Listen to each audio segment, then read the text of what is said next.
Good morning, everyone, and welcome to the Electoral Area Services Committee meeting for Monday, September 8th, 2025. And we're here today on a very welcome drizzly September morning with a little bit of much needed rain. I know on my place, the dogs are starting to, or the trees were starting to fight over the dogs. So they're going to get a little moisture in the next couple of days, hopefully. We have a little bit of a gallery here, so I'll go through the routine. Fire exits or emergency exits are obviously where you came in, as well as on the side of the building. And if you need to use the washroom facilities, it's straight down the hall on your right, and you follow the instructions. So here we are. Recognition of traditional territories. We are very, very lucky here to be conducting our meeting on the traditional unceded territory, what is now known as the Comox First Nations. We have no delegations today. We're going to start off with, I guess, the resolution status report for receipt. Move the second on receipt. Any discussion on receipt? Director Arbor. Yeah, thanks, Chair. There's just a couple of items I would like to check in today on. Item 6 and item 9.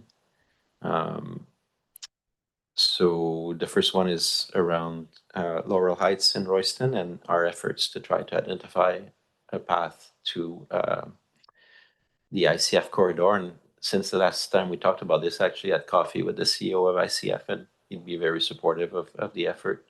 I think where we left it is I heard that a letter would be sent out potentially to all the neighbors. So I'm just trying to find out if this was done as we look to secure right away. Thank you, Director Arbor. And I'm just checking with staff. And I understand the letter has been sent to neighbors inquiring whether there's any interest in some sort of a right-of-way or a shared access provision to be able to get from the Ministry of Transportation road right-of-way to the Island Corridor Foundation right-of-way. So those explorations questions are still ongoing, but a letter has been sent to residents in the area. Okay, that's great. Thank you. And the second one, no, we got some work happening outside. The second one is the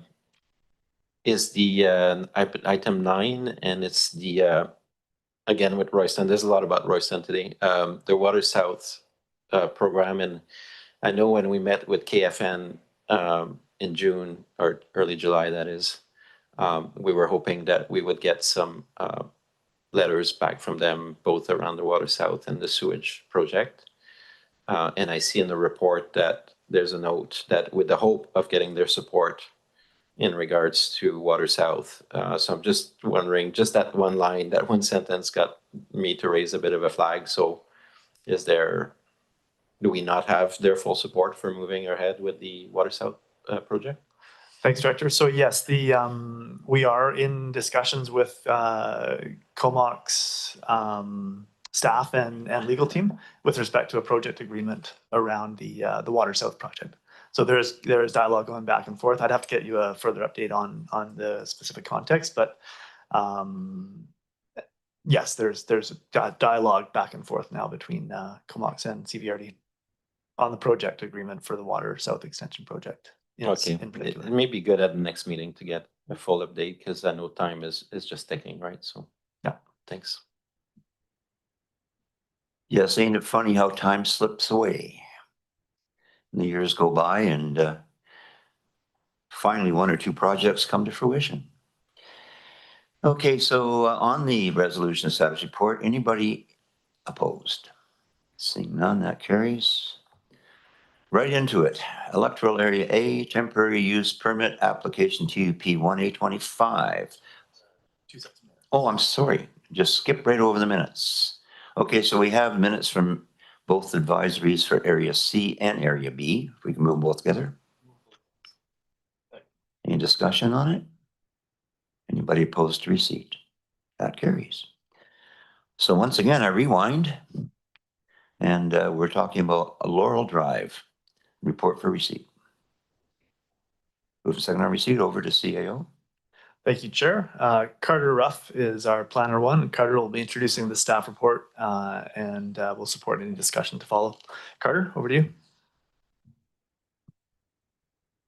Thank you. Through the CEO to the chair and directors, I'd first like to acknowledge the applicant and property owner, Daniel Mills, is attending this meeting online, I believe, and will be available to answer any questions.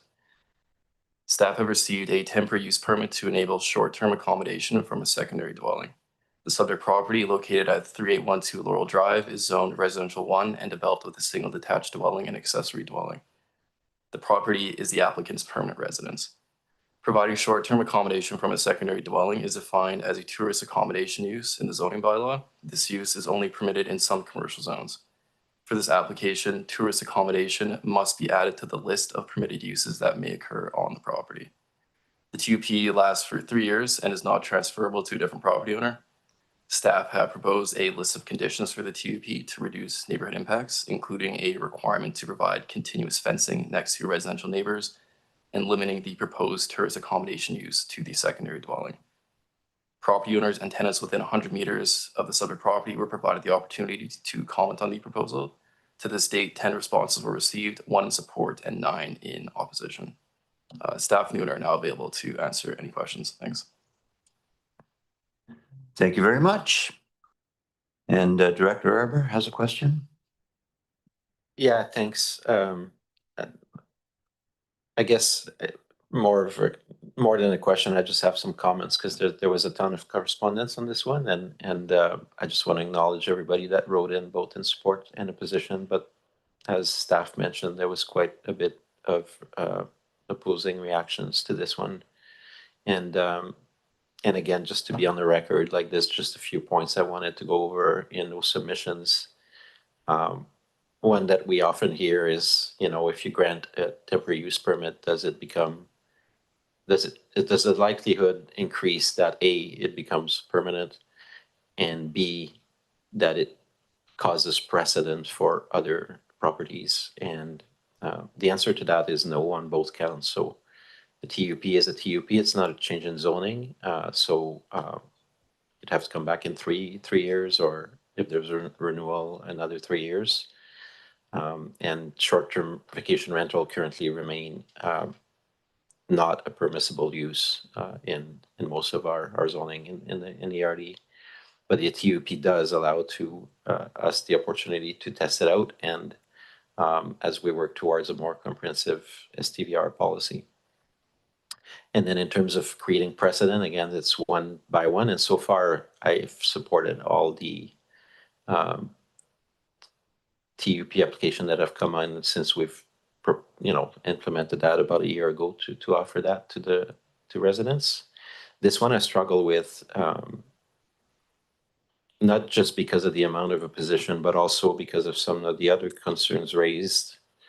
And one that came up in 3 or 4 letters, I think, was around parking and impact in the immediate neighborhood. And those are the kind of concerns that I think could slow down for me an approval, because that's where people talk about real impact to, on their street, so to speak. So I'm wondering if staff can address that. Like, we're not currently reviewing parking requirements. If we were doing an STVR policy, there would probably be parking requirements as we do with businesses, but I don't know if staff can comment on that aspect because it hasn't been raised in other applications to date. And I think specifically it's the lack of on-site parking as perceived by other residents, and then having more parking kind of along a fairly narrow street. Vaughn? Good morning through the CEO to the directors and to Director Arbour. Yeah, your question has came up in the past in regards to parking. We have received comments from other applications where they had concerns of off-street parking.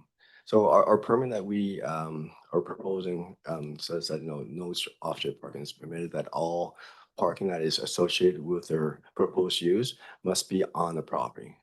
It's similar to like our home occupation regulations, where if somebody wants to do home occupation at the residence, that we don't support or approve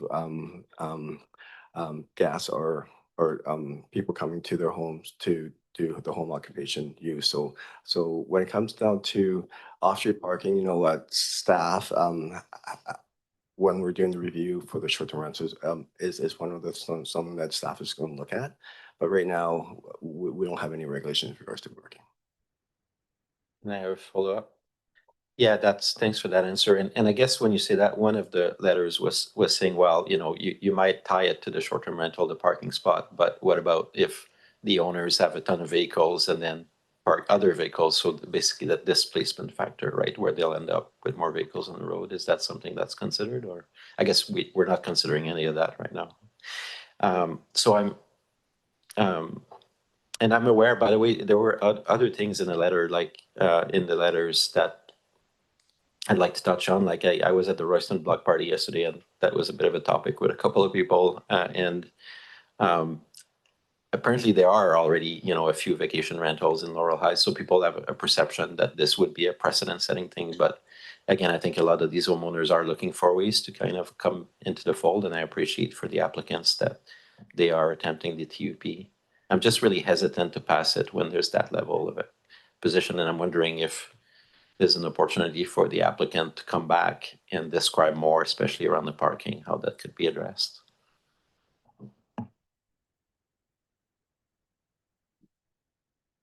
Through the director, through the chair to Director Arbor, you know, Carter mentioned that their applicant is actually present through online, but unfortunately he is not. He is not here today to maybe try to answer that question. You know, for staff, when we look at the zone bylaw, we don't have any parking regulations like similar to like what the city of Courtney has when it comes to commercial parking spaces. But for staff, when we are looking at a carriage house, when somebody wants to build a carriage house, the carriage house provision requires that that carriage house on the main floor has a parking space for that secondary dwelling.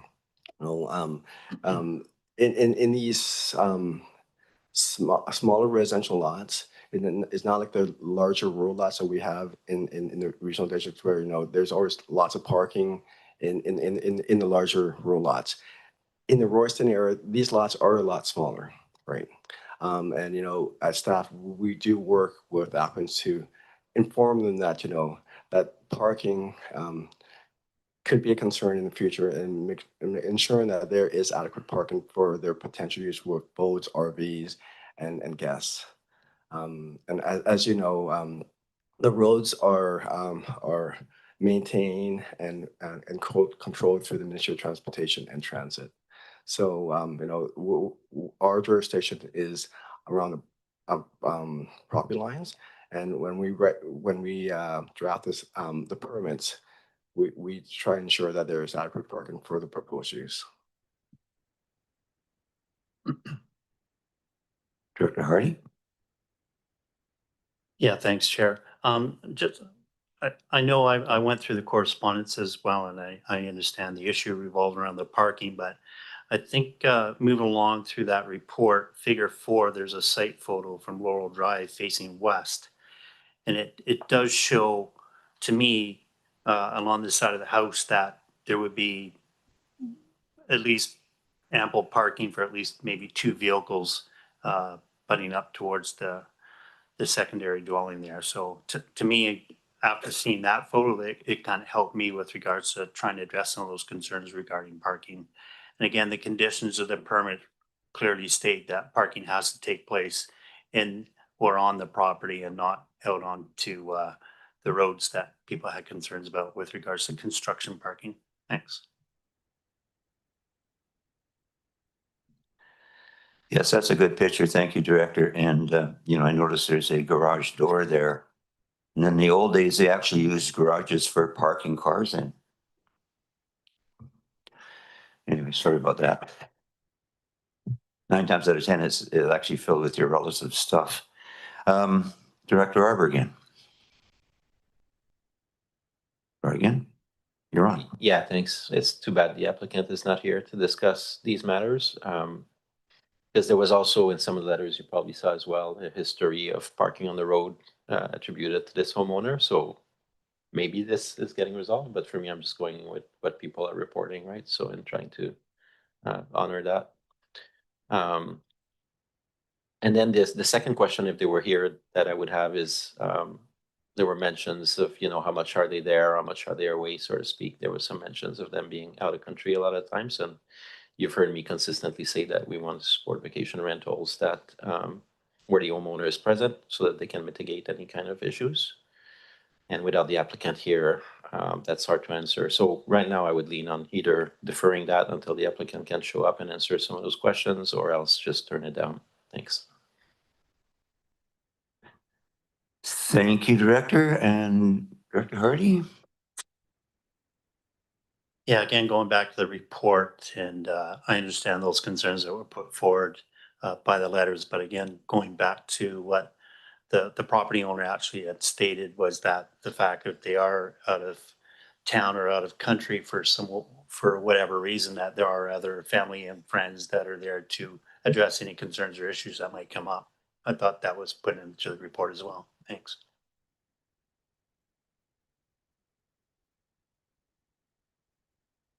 And Carter? Yeah, just to address Director Arbor's comments, the applicant's rationale does indicate that when they are away from the property, the short-term accommodation will be managed by their friends and family.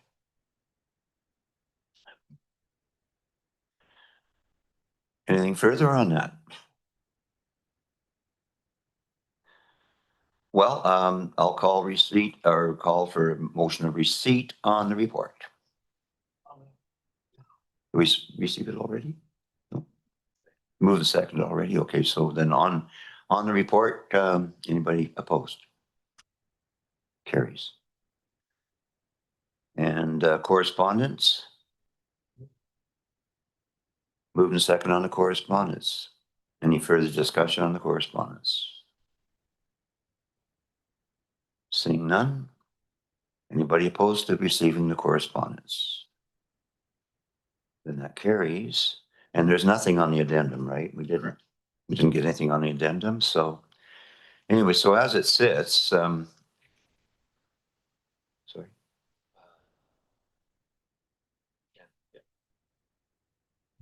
So we're sitting at the recommendation. Does anybody want to move it?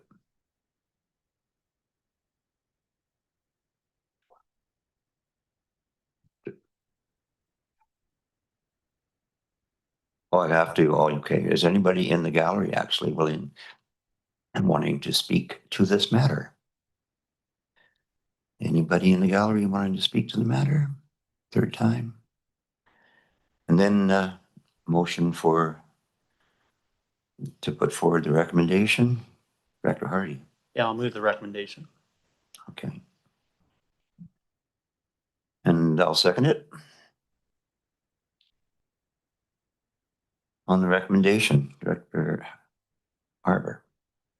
Yeah, thanks. I'll be voting against this, and I hope one of you two will join me. I think when you see a high amount of opposition like that, that's why we're doing the TUP. Is right off the bat, this is the highest amount of opposition we've seen to proposal, and I don't want to rush it. And maybe I came with an open mind. This could have passed, but if I was the applicant and I see 9 letters of opposition and 1 in favor, I show up to the meeting. A lot of my questions cannot be answered today, and for me, that's not a small thing. People have to be accountable and be present. So I'll be voting against this. Thanks. Director Hardy? Yeah, thanks. I think again, when we look at the map and the amount of houses that are in and around that area, I understand 9 letters have been put forward, but again, like the applicant not being here today, I don't see any of the folks that put forward their letters being here today either. So I say we continue on with the recommendation. Thanks. And Director Arbor.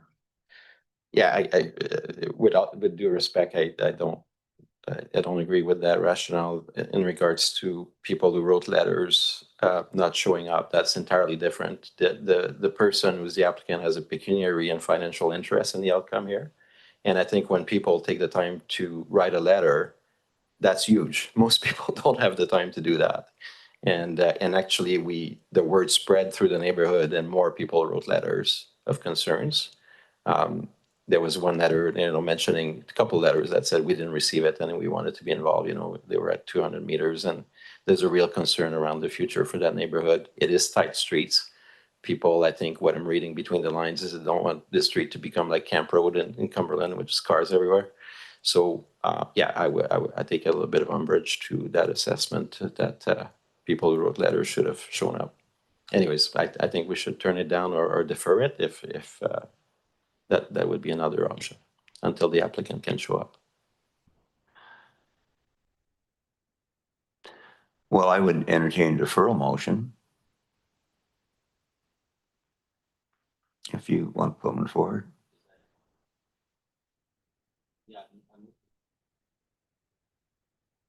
On your mic, sorry. For the folks at home, If a deferral motion is appropriate, I would move to defer to next meeting, which would give the chance to the applicant to come and speak to their proposal. Thanks. okay, over to staff, then do we know if the applicant will be present next month? Or would a member of the family suffice? Because, okay. Over to staff. Thanks, Director. What I can say is we have confirmation that the applicant was supposed to attend to this meeting. We did reach out to him today, and I guess something must have happened. If the directors choose to defer this to next month, we will reach out to. Oh, it actually looks like Dan Mills is actually just is now attending at the meeting now. So what I'm going to do is I'm just going to pause that for a second to see if he can join us at the meeting. I think that's fair. The applicant is on Zoom? Yeah. Okay, then I can ask if the applicant has anything to say. Hello? Oh, you're on mute. Okay. Hello. There you How are. Can you hear me now? Yes, go ahead, please. Have you been following this? I've just got on because I've been up north past Terrace and I just got back into reception. So, were you saying that there's some people that are objecting to the yeah. Are you there? We're all ears. Okay. So could you just preface what the problem was for wanting to push it forward and wanting to speak to me? So, hello? I'll ask Director Arbor to put forward the concerns from the letters we've received. Hang Yeah. on. Do you mind just repeating that for me? I'm sorry for being late, but it's just one of those Director? things. I'm Chair, with respect, we just spent 10, 15 minutes talking about this, and I'm not sure I want to recap all that. And the applicant doesn't seem to have great cell reception. So I would stick with the deferral motion for the next meeting. I don't feel that. Folks, I'm sorry, but I have been waiting about 5 months to get here. I just I've been in northern BC, so I just managed to get into reception. If you don't mind just very briefly summarizing it, then I will give you my end of things. I'd really appreciate it.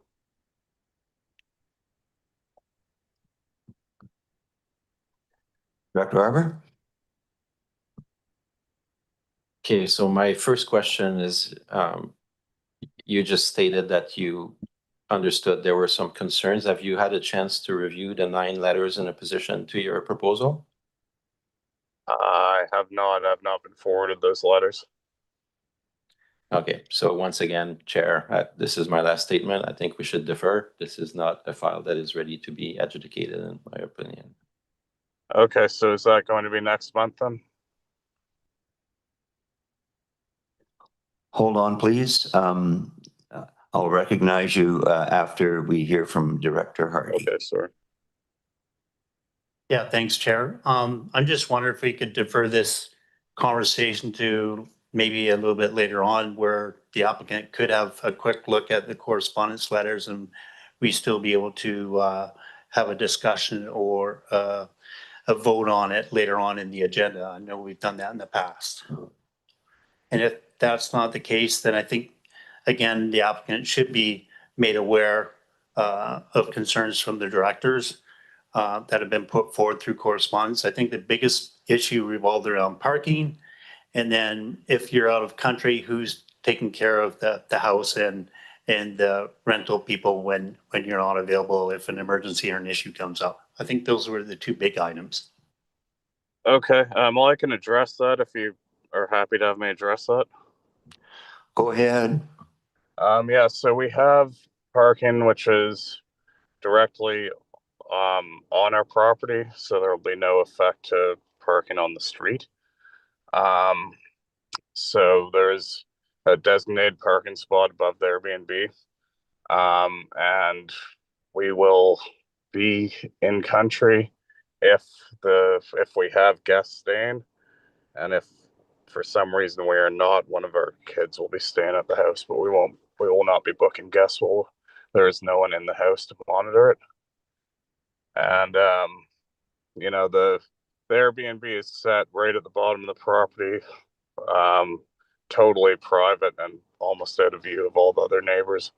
And you know, that it was custom built for that purpose, for us, because, you know, as a builder, this is the fourth property I've put on the market from scratch, and to be able to do that, we kind of require the Airbnb revenue to actually pay for the cost of the build. And also the other thing for us is we have family in England that come to visit, so having a full-time rental really isn't a possibility, because we do have family that comes from abroad, and we have our kids that come back periodically that stay. So the idea was to have a sort of part-time Airbnb, which would help us pay for the costs of the build. So I don't see it being an impact to the neighbors. I don't see any problem with parking because it's all on site, and we would be there to control any issues. So Thank you very much. Any questions of the applicant from the directors? Seeing none, we do have the recommendation on the table. It's moved and seconded. So, Director Arbor?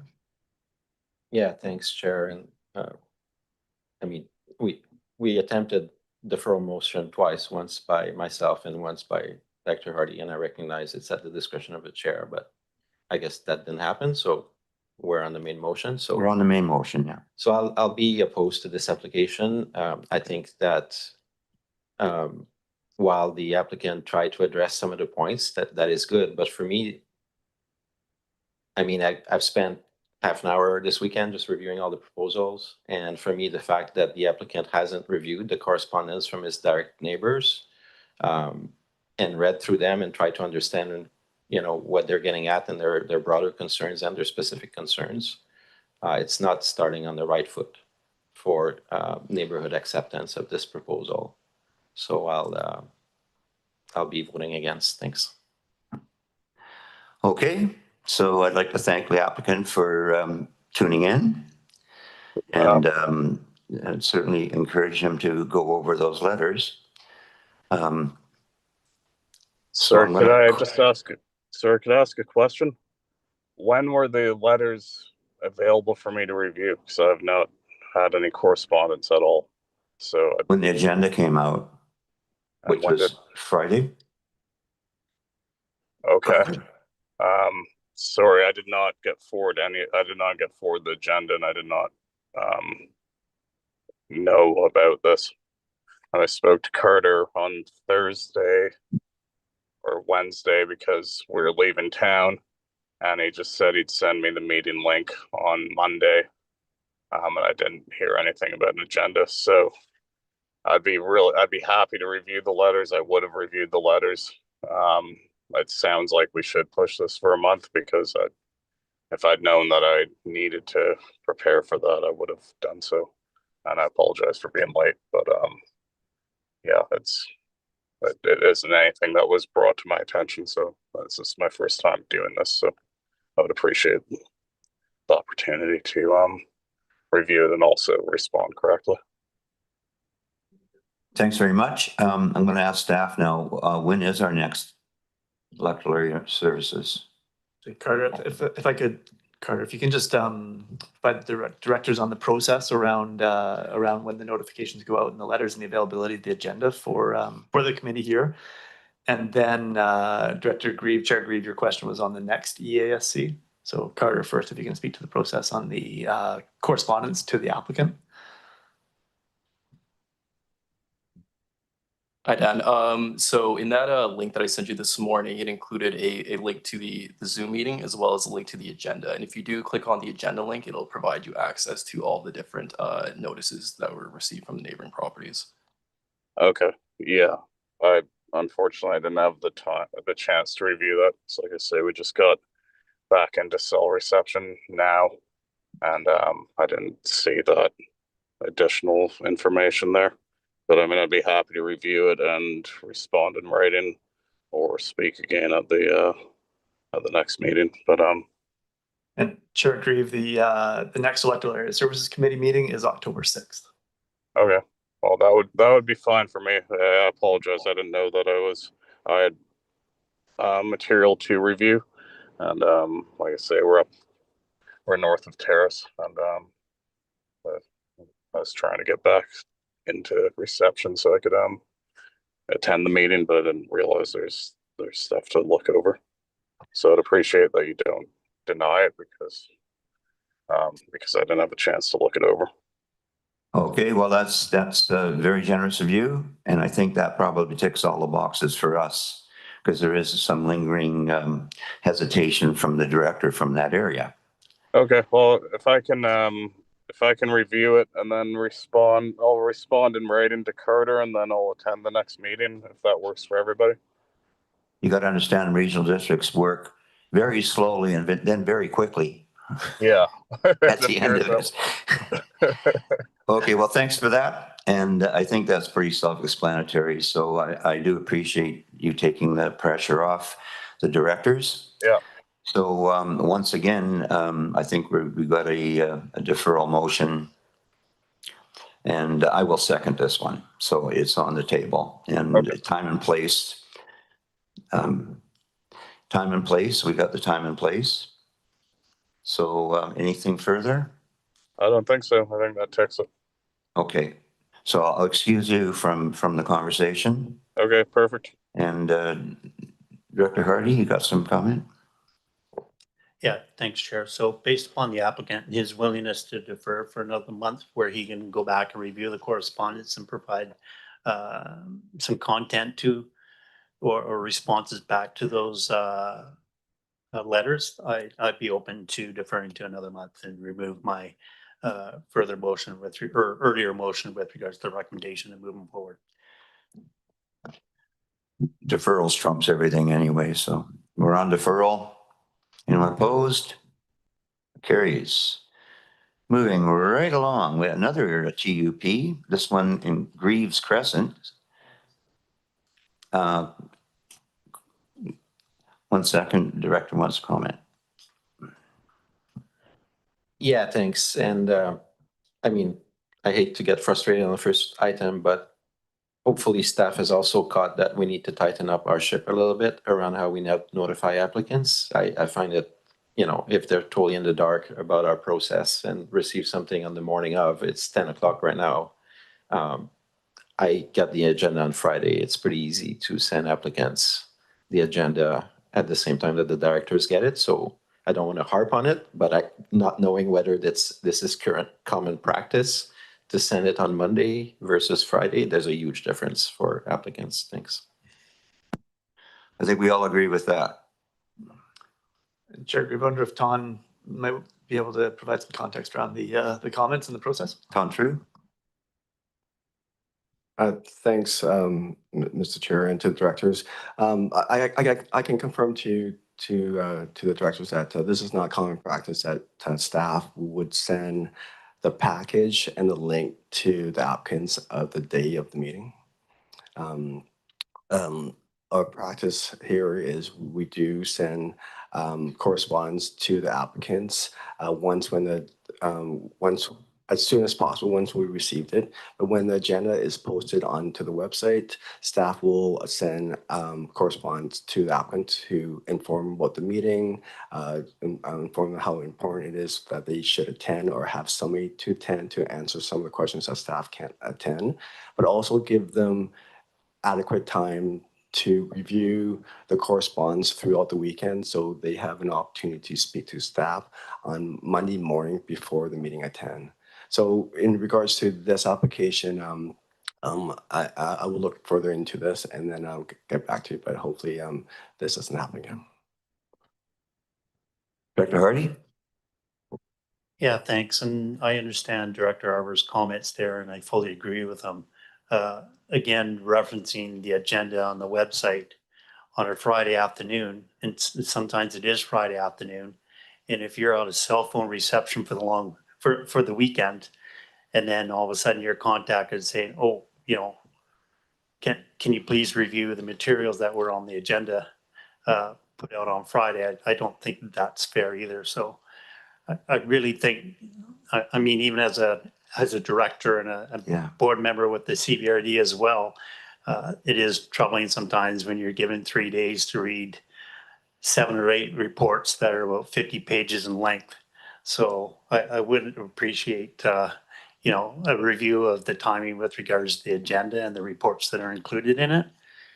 Because quite often Saturdays and Sundays end up being booked off with family and friends to go through these reports so you're prepared for a Monday morning meeting or a Tuesday afternoon meeting. So just my input with regards to Director Arbor's comments. But I think, again, in fairness to the applicant, if he's out of cell phone reception over the weekend and then he gets, you know, he just comes into cell phone reception this morning and, oh, by the way, you need to show up and here's the correspondence. I don't think that that's fair either. So maybe it's something that we work on down the road just to try and make things a little bit easier and better for everyone. Thanks. I think you took the words right out of my mouth. It's even worse. You talk about the reports, and it is a really condensed timeline. It is the weekend. It's when the families come and all that stuff. And to compound it, up until 5 years ago, I was also working Saturdays and Sundays because I worked in retail and the building supply. And of course, you had to be there Saturdays and Sundays. So you get up at 4 o'clock in the morning and try to read these things bleary-eyed. Okay, so that's I think an appropriate conclusion of this little foray, and I thank the directors for their patience and understanding. But now we're moving on to Greaves Crescent, 4864 Greaves Crescent, Nissen, a report for receipt. Move to second on receipt, over to the CAO. Thank you, Chair. And Alberic Marginet, our Planner 1, will be introducing this staff report on this temporary use permit. So, Alberic. Thank you. Through the CAO to the Chair and Directors, I'd first like to invite the applicants, Mark and Leslie Neeson, to join us at the table.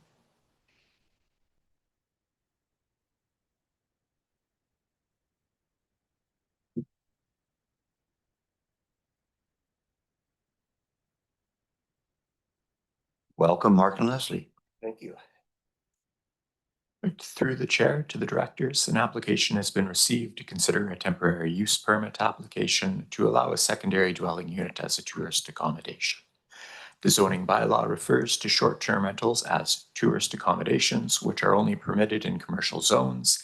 In the Rural 8 zone, a bed and breakfast is permitted as a home occupation, but is limited to the principal dwelling where the property owners live. In cases where the owners intend to use a secondary dwelling for a tourist accommodation, A temporary use permit is required to add tourist accommodation use to the list of permitted uses on the lot. Staff recommend approval of this application subject to conditions for the reason that it enables tourist accommodation use while ensuring that the unit remains flexible for residential use. This temporary use permit prohibits the use of common public facilities so as to limit the commercial impact and nature of this temporary use permit. Adjacent properties within 100 meters of the subject parcel have been notified via mail of the temporary use permit application and given the opportunity to comment. Notice was also published in the Comox Valley Record in accordance with legislated timelines. No correspondence related to this application has been received. The property owners and applicants, Mark and Leslie Neeson, are in attendance and available to answer any questions you may have. Thank you very much. Thank you. And any questions of the applicant at this point?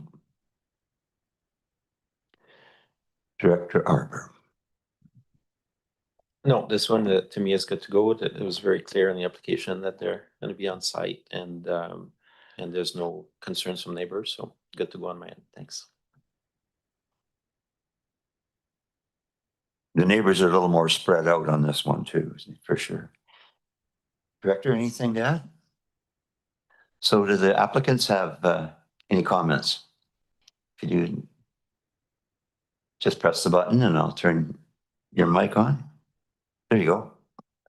Well, thank you for hearing our application today. I don't know that we have a ton more to add. I think we tried to tick all the boxes on the application, but we're happy to answer any questions or concerns. Well, I was very lucky. I was at the my advisory group when you guys presented, so I'm pretty well up to speed on it. Okay, so right now we're just on receiving of the report. I have to ask if anybody in the audience that or the gallery, as they call it. It's not a gallery anymore, but no comments from the people assembled here. Okay, and I'll excuse you both from the table while we take our vote. So on receipt, any opposed? That carries. There are no pieces of correspondence to receive. Did I see? Okay, so that moves us to the recommendation. Or, sorry, Director? Yeah, I was just going to move the recommendation.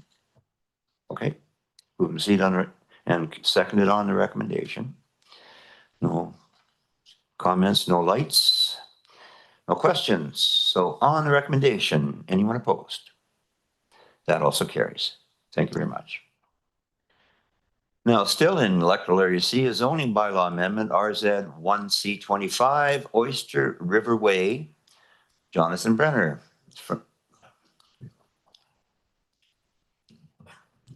Move and second on receipt, and Jody's online, so over Jody McLean for presentation on this one. Thank you to the chair and directors. So this concerns a proposed rezoning of a 2-hectare lot in the Saratoga Beach settlement node. It's one of the newer properties in this area that was created in the 2020 subdivision that created the new Cedar Ridge Drive cul-de-sac and that extension of Oyster River Road. This area is zoned Country Residential 1, so that subdivision created 2-hectare lots. The owner is proposing to subdivide his lot in half to create 2 1-hectare lots. And he has constructed 2 houses there, clustered in the lower half of the lot, leaving the upper half undeveloped. It is among the policies of the official community plan to direct rural development to these settlement nodes, and the applicant has provided appropriate reports to support the proposed 1-hectare subdivision. This includes a rainwater management plan, which updates an existing plan that is already registered on title, but with this provisions for this new lot layout. So Mr. Chair, staff is recommending granting first 3 readings of the proposed amendment bylaw so that it would keep the Country Residential 1 zone, but allow for a smaller subdivision size. However, we're also recommending that we make adoption of the bylaw conditional upon having the covenant with the updated rainwater management plan included with that covenant. So this is a zoning amendment for which public notification is required, but where a holding of a public hearing is prohibited, and the notification has been published and no comments have been received. I can't see the gallery, so I don't know if the applicant, Jonathan Brenner, is in attendance, but if he is, he could probably provide more information. Thank you. Apparently Jonathan is not online. Or is he? Somebody's coming in. See a hand waving. Hello there. Hello, Yes, hello. It's Jonathan here. Jonathan, you're the star of the show. Thank you very much, Chair. Yeah, so to the Chair and the directors, this is what I have proposed, and the Planning Department has well described the intentions. With it being more to a in the settlement node and a need for further housing, I think that this is a gesture in the right direction for that. As Mr. McLean has described, that there will be a site water management plan incorporated into the covenants and registered at the land title office upon instructions from the planner. I have nothing further to add other than I think this is a good idea. If I may just ask a question, mostly to staff, I guess you too, Mr. Brenner, is that you had an existing rainwater management plan on the property. It was done when they did the original subdivision. So what year would that have been? That would have been 2019, I believe, 2018, 2019. Okay. Somewhere in there. And in essence, it's the new site water management plan is identical in a lot of ways to the original in as far as scope and report, that it should bear its own pond for retention to manage flood potential. And so any dwellings that are located on this new property will have a requirement to have their perimeter and downspout drains go to the pond for catchment and then manage that water as an outflow. Yeah, the zero balance model. Quite aware. Yeah. Okay, I think we have a question from Director Daniel Arbor. No question, Chair. I was just going to say that, yeah, I'm supportive of this proposal. It's, again, all the reasons that staff listed. I would note, I'm still keeping an IPL for, I mean, we've lost the community amenity contributions as we saw on Schultz Roads before, and I don't see actually a lot of potential community benefits, but I'm hoping that staff, when we get other properties, can look for opportunities that could be voluntary. But for this one, it's great. It's right next to the school as well. And yeah, I'm in support. Thanks. I'd like to ask Tom True to comment on the amenities thing.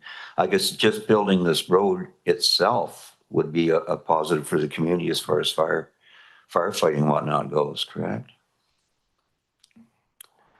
Through the chair to the directors, as we all know, through the new housing legislation that, through rezoning for the purpose of residential use, we can ask for amenity contribution.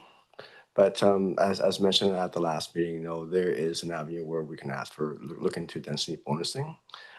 When staff looked at this property, it's a 2-lot subdivision.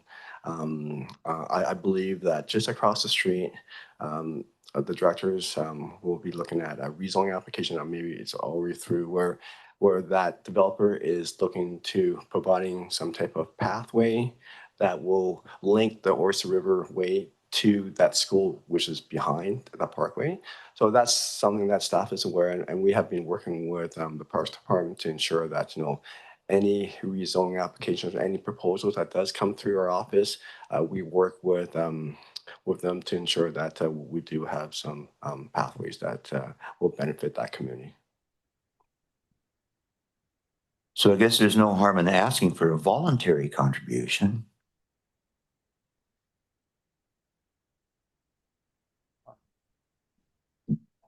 Did I cross a line there? Sorry. Yeah. Thanks, Director. So as I mentioned, that this is a residential use rezoning application that the staff is prohibited by asking for a mini contribution. The only avenue is through a density bonusing discussion at the start of the application, and this is not the case. Okay, so the operative word is ask. We can't ask for a voluntary. We can accept a voluntary contribution. Good to know. Tricky business, this. Okay, so we are still on receipt, correct? Yes. So on receipt, anybody opposed to receipt? And this carries. And does somebody want to move the recommendation? Moved and seconded by Hardy and Arbor. No further lights, no further questions, no further comments. On the recommendation, any opposed? That carries unanimously. Thank you very much, Jonathan. Now, Electoral Area C, discharge of covenant for 571 Williams Beach Road. There's a report for receipt. And over to, who's taking this one? Thanks, Chair. Jody McLean, again, Senior Planner, will be Oh, Jody's there. Okay. introducing this report. Jody? Well, thank you, Mr. Chair. So to refresh the committee's mind, back in 2011, the board agreed to rezone this larger parent parcel here. So this 2-hectare lot could be subdivided off it. At that time, the board provided first 3 readings of the bylaw, but made adoption of that bylaw conditional upon the registration of a covenant on title, restricting development of the 2 new lots to 1 house each. That covenant was registered and the rezoning adopted and the subdivision approved and the property sold and the single house constructed. And now the owners are requesting the CVRD agree to release the restrictive covenant so that a second house can be constructed. Their country residential zone allows for a maximum residential density of 2 single detached dwellings, which is consistent with the provincial housing legislation that requires that as a minimum. And the request is consistent with the official community plan policy direction to allow for secondary dwellings in the rural settlement areas like this neighborhood. Therefore, Mr. Chair, staff has no objection to the release of the covenant. Thank you. Oh, also, I think the applicant, Sarah Johnson, is online there too.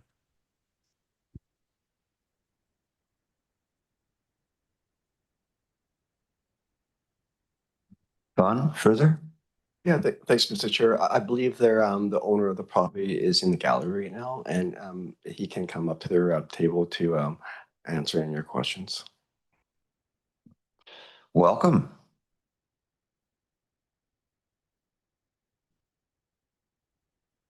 Do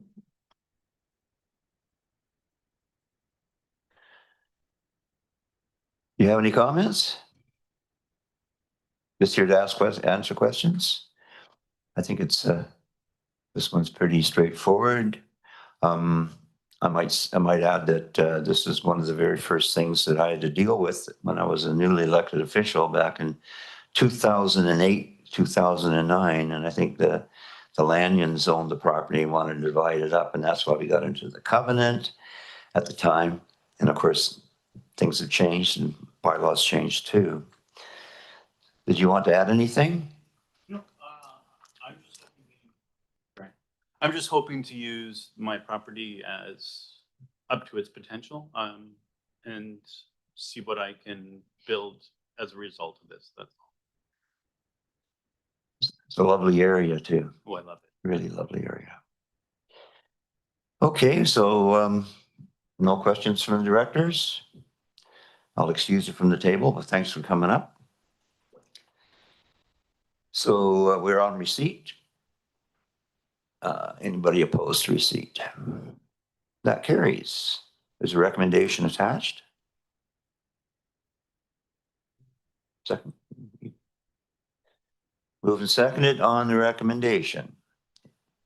Seeing no lights, I'll call a question on the recommendation.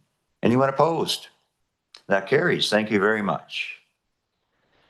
Now, we're going to take a short 7-minute break. 37, that takes 7 minutes to just get into the washroom, doesn't it?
Welcome back, everyone, to the second half of our program here at the Electoral Area Services Committee.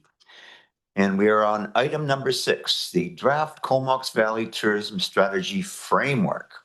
There's a report from August 29th for receipt. Moving to second on receipt. And over to staff for introductions. Thank you, Mr. Chair. I'd like to introduce Lisa Kilpatrick. Lisa's our Community Development and Resilience Manager.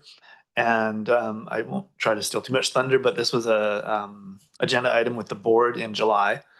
And the board resolved to have this shared with the Electoral Area Services Committee and member municipalities. And so Lisa, if you had any other introductory comments prior to introducing Callum from one of our partners. So Lisa, over to you. Welcome, Lisa. Great, thanks. Good morning, and through the chair to the directors. So as James has said, we presented to the board. The board requested that we provide opportunity to the municipalities to provide feedback, as well as the EASC. And so last week we made the rounds with municipalities, and we're here to speak with you today. I do want to acknowledge, though, that one of the things that our experienced Comox Valley team does on an annual basis is go around to the municipalities and the board to provide updates on what's happened, and to provide information just on the general services. And it has been a miss that we haven't come specifically to EAC too. So my apologies. What we decided to do then for today is just to provide you a little bit more information around our services, front loading the presentation with that information, and then we'll get into the specifics around the strategic plan. As you've already seen that presentation, we'll review it again and then answer any questions and provide discussion to receive your feedback at the end. Thanks very much. And now over to you. Just press your little button there and I'll turn you on. There you go. Welcome. Perfect. Thank you very much, everyone. Would like to begin by acknowledge that we are gathered on the traditional and unceded territory of Comox First Nation, the traditional keepers of the land. But also like to really appreciate the opportunity to come and present today. As Lisa mentioned, there's kind of a two-parter here. The first is a bit of a recap of the work that Experienced Comox Valley does, particularly with a focus of over about the last 12 months or so. And our hope is that'll give you a sense of how we're trying to fulfill a regional model, leverage funds that are collected through MRDT in the city of Courtenay, and deliver really excellent tourism services across the regional district. The second component is, of course, into the strategic framework, where I know that you've had an opportunity to review this and receive a presentation on it previously. I'll try to flag some other potential actions to kind of add some additional color to the content of the plan for you all today as well. So one of the most important components of the Experienced Comox Valley program is the Tourism Advisory Committee. This was established in 2022. It's comprised of 11 members from across different tourism sectors. And it also includes CVRD liaison, 4VI staff representatives from my team and I. And the role of the advisory committee is ultimately to advise, review, and recommend annual marketing and destination plan budgets, and work collaboratively to represent the best interests of tourism stakeholders across the entire Comox Valley. The members of the committee are comprised of accommodation, transportation, arts and culture, food and beverage, tour operator, a general tourism business, as well as an Indigenous tourism business. We currently have a representative from Area A with one additional seat open. The terms are typically 3 years, but it can at times be challenging to recruit folks that are able to kind of lend the time commitment required. So we're always looking for new committee members and focusing on kind of recruitment and succession planning with our existing committee members as well. One of the key tasks for the committee members is, although they might come from an accommodation property, they're really required to wear a broader hat than that, to focus on the best interests of the community at large, of the tourism sector as a whole, and for the regional district as a whole, rather than the one particular area that they might originate from. Before jumping into some of the more specifics here, I wanted to add a little bit of extra context around kind of the funding model that I think is quite important. When my team and I started this work about 4 years ago, we saw a really big opportunity to adopt a more regional approach and to really maximize the benefits of tourism and the different pots of funding in a way that made sense with the kind of visitor economy and tourism strategy, but would also, ultimately leverage the funds. And more than anything, it's the right thing to do. In this case, the city of Courtenay and hoteliers have been really excellent partners in that the municipal and regional district tax is collected within the boundaries of the city of Courtenay. That's one of the primary funding sources, as well as the regional district tourism service, which contributes funding. And because of Courtney's willingness to help us pursue this regional model, we're able to leverage the MRDT funding that's collected within the city of Courtenay against some Destination BC funding. And we direct that primarily towards marketing and destination development initiatives and visitor services that are kind of delivered across the regional district as a whole. And this was really a prerequisite for me and my team taking on this work. Visitors don't know municipal boundaries, so we need to think more broadly. And I think we've got a really excellent foundation in place, and the framework that I'll be presenting next will touch on kind of how we can keep bringing that further along. In terms of kind of the general scope of tourism service and our marketing goals for the year, you can see them listed here. It's supporting sustainable tourism initiatives, increasing revenue from visitation and the economic benefits and employment that flow from that, generating leads for businesses specifically, referrals through the website, visitor servicing referrals, ultimately trying to make the cash register ring, so to speak. We also are focused on increasing the competitiveness of the Comox Valley as a desired destination. I think that there's still continued opportunity, as we've identified through the framework, for growth in certain places at certain times of the year, and more cultural and social and economic benefits that can flow from that. Another priority is to continue to incrementally improve visitor servicing. I'll talk a little bit more about what that looks like over the past year. We've been focusing on increasing collaboration with industry partners that are directly within the tourism sector, as well as kind of adjacent to it. And lastly, looking to amplify local tourism messaging.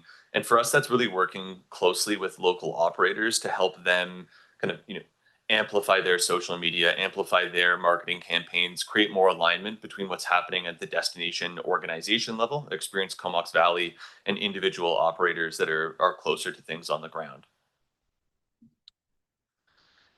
Here's some supports and resources that are available to all businesses and individuals throughout the regional district. We have online business listings that drive referrals, an events and festivals online calendar that is regularly updated. We have social media amplification, a diverse set of images and videos to support marketing and promotion from across the entire regional district, the visitor information program, and we also have an events and experiences fund that I'll go into a little bit more detail on that's been benefiting nonprofits and businesses across the regional district. And some other opportunities that are available is advertising at the visitor center specifically for operators and nonprofits, as well as a retail consignment shop at the visitor center. We take an approach when it comes to marketing of kind of trying to always be on. Our kind of foundation of this is the Experience Comox Valley website with business listings. We have more than 35 businesses from electoral areas that are listed on the website, blogs, calendar events. We also are involved in a number of sector groups through Destination BC. That's related to the matching funding that I mentioned earlier. So we're involved in the BC Ale Trail, Ride Island for mountain biking, Ahoy BC, which is marine based, Golf Vancouver Island, the BC Farmers Market Group, Paddle British Columbia, and Fishing BC. And then you can see that we, in terms of some of the impressions on digital search ads in 2024. And there's also been a really big focus on organic social media as well. Getting into social media a little bit more, our focus is really on leveraging user-generated content. So rather than having kind of like cliche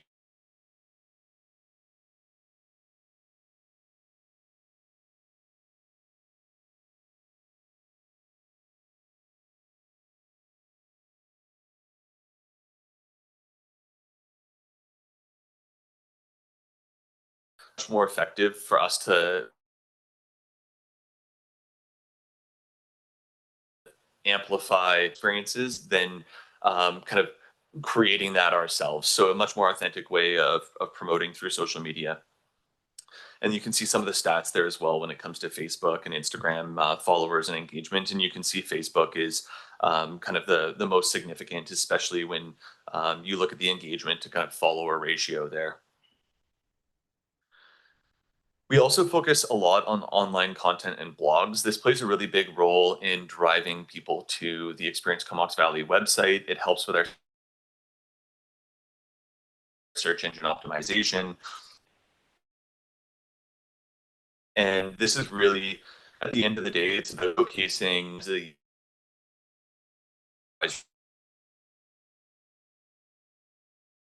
committee. You can see that we've had, a mix-ups with Campbell River. We've involved many communities in rural areas, 22 businesses from farms, oysters, spas, shops. To the north, 35 businesses from accommodation sector, food farms, artisans, wineries, as well as other retail businesses. And we also work quite closely with Tourism Mount Washington, especially during the winter season. So we do have seasonal digital campaigns where we, essentially just kind of refine and focus the content on a more seasonal basis. That's really focused on during the summer season. It's know before you go information. It's trip planning resources so that folks that are coming here have accommodation booked. They understand there might be a fire ban in place or water restrictions in place. That's more education for travelers. Whereas at other times of the year, it's much more focused on building awareness and desire to travel here and helping that booking program. We're involved in the Island Taste Trail, which is another collaboration with other communities in the region or on the island. We have influencer trips and paid ads, digital ads and editorial, including 8 blogs in 2024. We have a series of print ads that are continually running, as well as broadcast that had nearly 3 million ad impressions in 2024. And those bigger scale, like the broadcast campaigns, for example, again, are really focused on driving visitation to the region at times of the year when there's hotel capacity and we would benefit from additional business. And the advisory committee plays a really significant role in helping us identify when those months are that they need help. From a destination development perspective, I think for me, as destination development is ultimately like a focused effort of continually improving the product and experiences that are here. It's focusing on the supply of experiences, whereas the marketing was more demand generation. We're focused right now primarily on industry engagement, market research that is also available, a lot of it to individual operators, trade and media. So trade is helping them to get kind of direct bookings, and then the events and experiences grant program.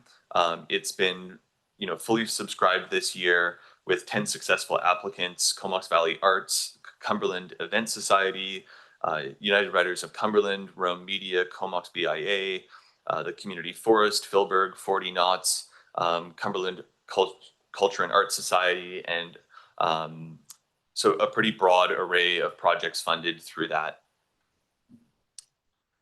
Now on to visitor services.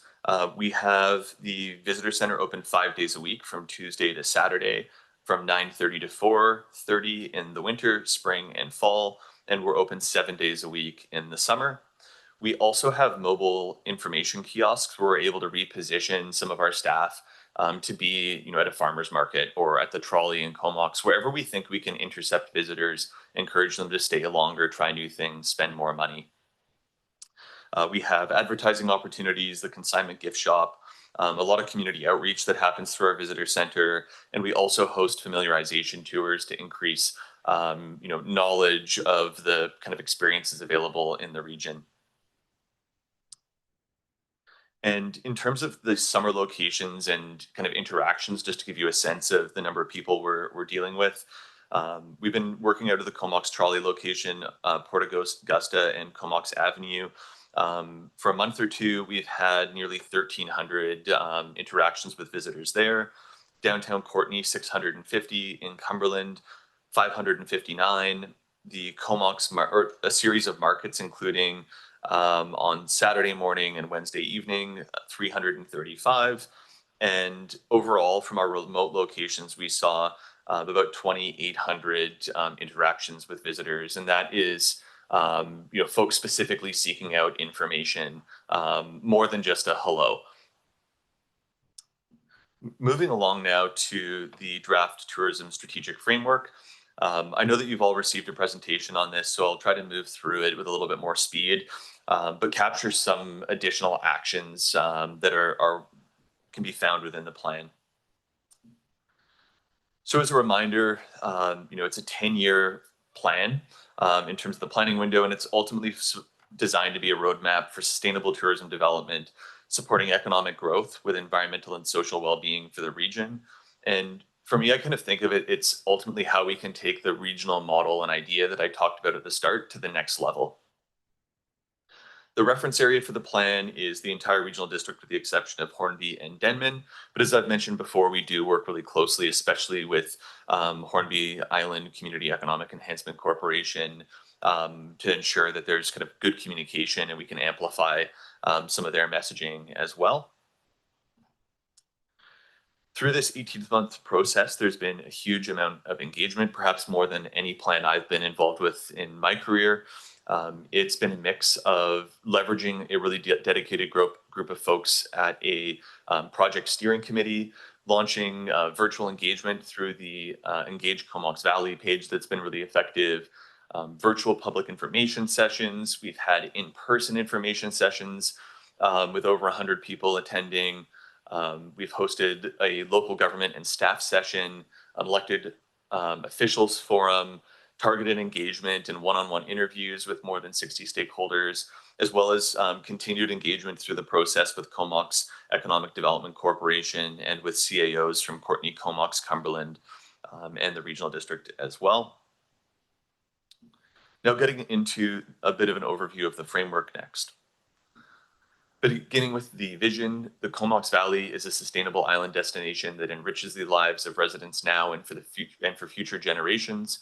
Environmental stewardship, culture, regional collaboration, and reconciliation with Indigenous peoples creates a resilient and thriving tourism network that is home to exceptional year-round experiences that tell the stories of the Comox Valley. The guiding principles that kind of serve as a foundation for the plan are collaboration, reconciliation, harmony, resilience, openness. And these guiding principles were heavily informed by our first in-person engagement session. And really, we worked after that with the steering committee to refine and build this out. And the goal of these guiding principles overall is that we're able to have a plan that's really founded on being transparent, giving value to resident perspectives, environmental needs. So really, I think radically transforming the way that tourism organizations think of what their role is, what their leadership opportunity is.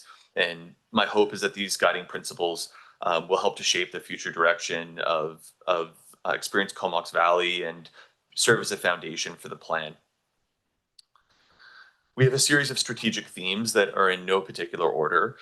They include work together, strengthen stewardship of place, empower a resilient and inclusive tourism economy, support connected communities and tourism infrastructure, enhance year-round experiences for everyone.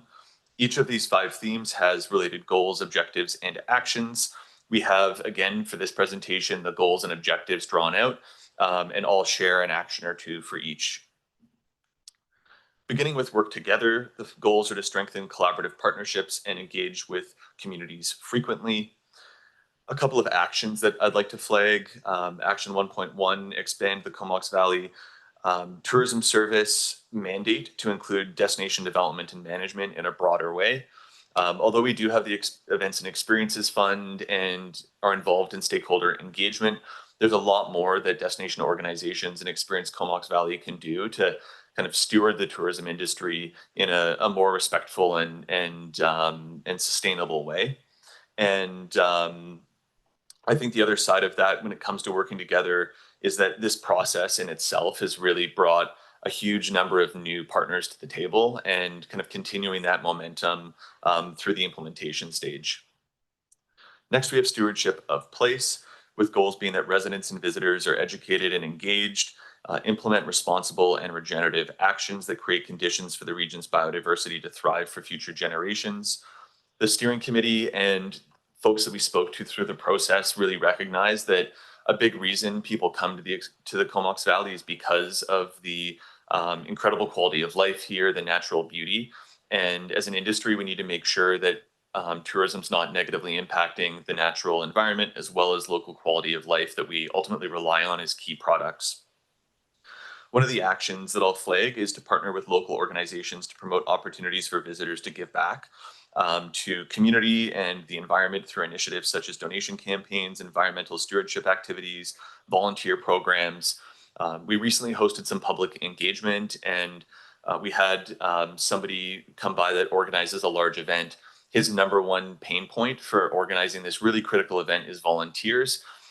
So, one example, other communities in the province have programs where they help to cover the cost of accommodation for volunteers. And it's a really interesting way for people to come and experience, but also give back when they're here and have a little bit of an incentive.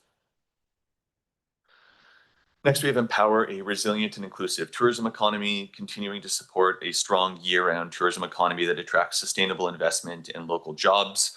Position tourism businesses and organizations as vital contributors to the region's economy, culture, environment, and quality of life. Support inclusive and accessible communities by empowering tourism businesses to uplift and lead with care. You can see some of the objectives here. One of the actions that I'll flag is to continue to collaborate with regional organizations, associations, local arts and culture groups to leverage unique local experiences such as wellness retreats, arts and culture workshops, cycling tours, marine education, agri-food tours, and other kinds of interactive learning experiences. So trying to think a little bit more outside the box rather than just working with more formal tourism operators. There's tons of nonprofits in our community that are keen to play a role in the visitor economy as well.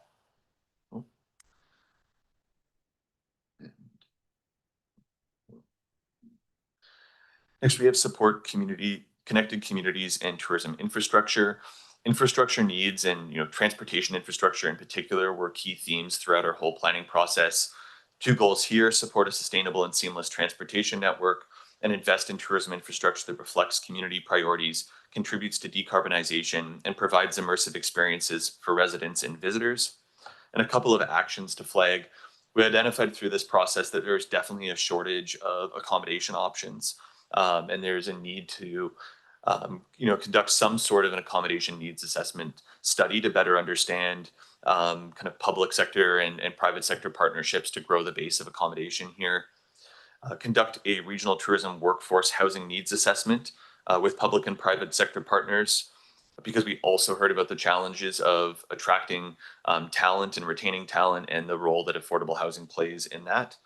And the last action I wanted to touch on is expand the collection of online accommodation platform revenue through MRDT to direct it towards affordable or workforce housing in the regional district.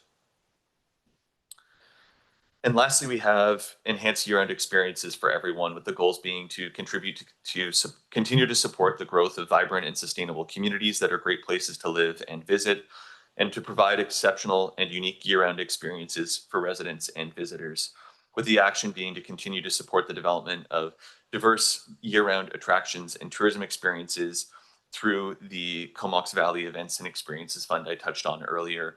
The hope being we can, expand that program, since it has been, fully committed in the past few years.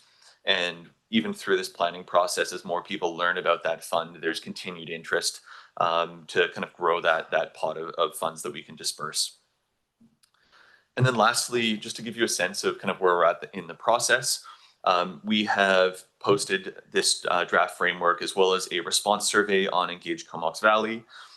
We've submitted, put out press releases as well as emails to all of the participants through our process.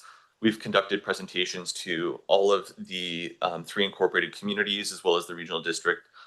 We've hosted a series of community open houses, 3 that were in person and 1 that was virtual. We have the next step for us after the public feedback process closes on September 8th is to review the endorsement of the final or make some adjustments, and then ultimately seek the endorsement of the final draft by our steering committee, and then present the final draft to the board this fall.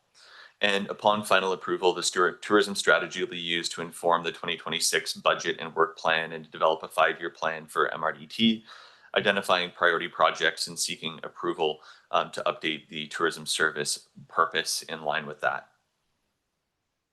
And that's everything I've got prepared today, but happy to answer any questions you might have.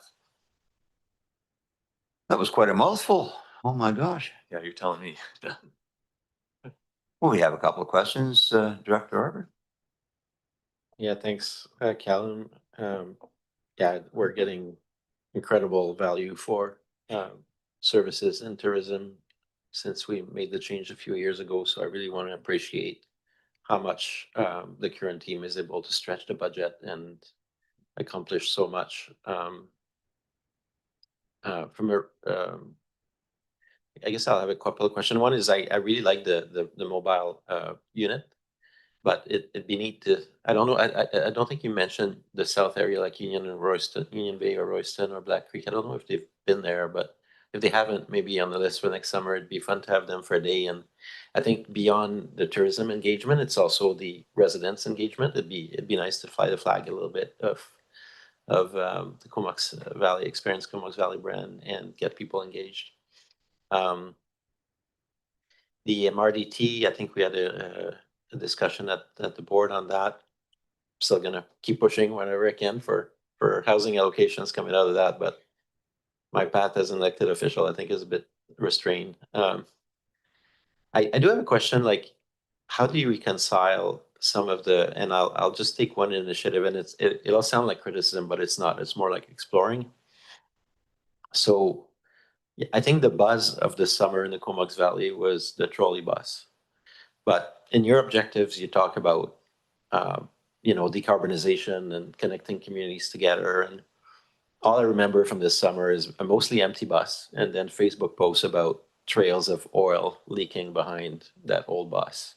So I'm not sure how you reconcile an initiative like that with the principles. And I realize it wasn't necessarily your initiative, but how do we collaborate? And then my thought too is, if we want to have a longer term initiative, I know there's a pop-up initiative like that around the trolley, but I was thinking of Director Grant, who always complains about empty buses, and the town of Comox fully put themselves behind that. Isn't there some, and now I'm coming to the more constructive part of my remark, isn't there greater opportunity to like connect with BC Transit? And we have an initiative right now that's finally, after 4 years of lobbying, we're finally connecting Campbell River to Victoria with a bus. You can actually run on the bus. It'll take you about 8 hours. But now our next step is to try to get that to a regular service. So is there an opportunity for Experience Comox Valley, rather than to look at what I call one-off initiatives, so to speak, with a trolley, to build those longer term strategic partnership with permanent partners such as BC Transit? Yeah, thank you for the question, and point taken on the mobile visitor servicing. I'd love to have 2 units and be able to spread out more. So definitely something that we can look at, and I think collaborate with partners on Hornby and Denman for as well. I think when it comes to kind of the transportation side of things, and I think the trolley in Comox is a really great kind of experiment and test case. And I think, if it reaches its full potential, it'll reduce kind of congestion on the main streets, maybe alleviate some parking challenges, and give a pretty unique experience for folks. It's my hope that with it being the first year, that ridership will kind of continue to increase. That we, as Experience Comox Valley, can also help do more to help promote the trolley and hopefully increase use as a result of it.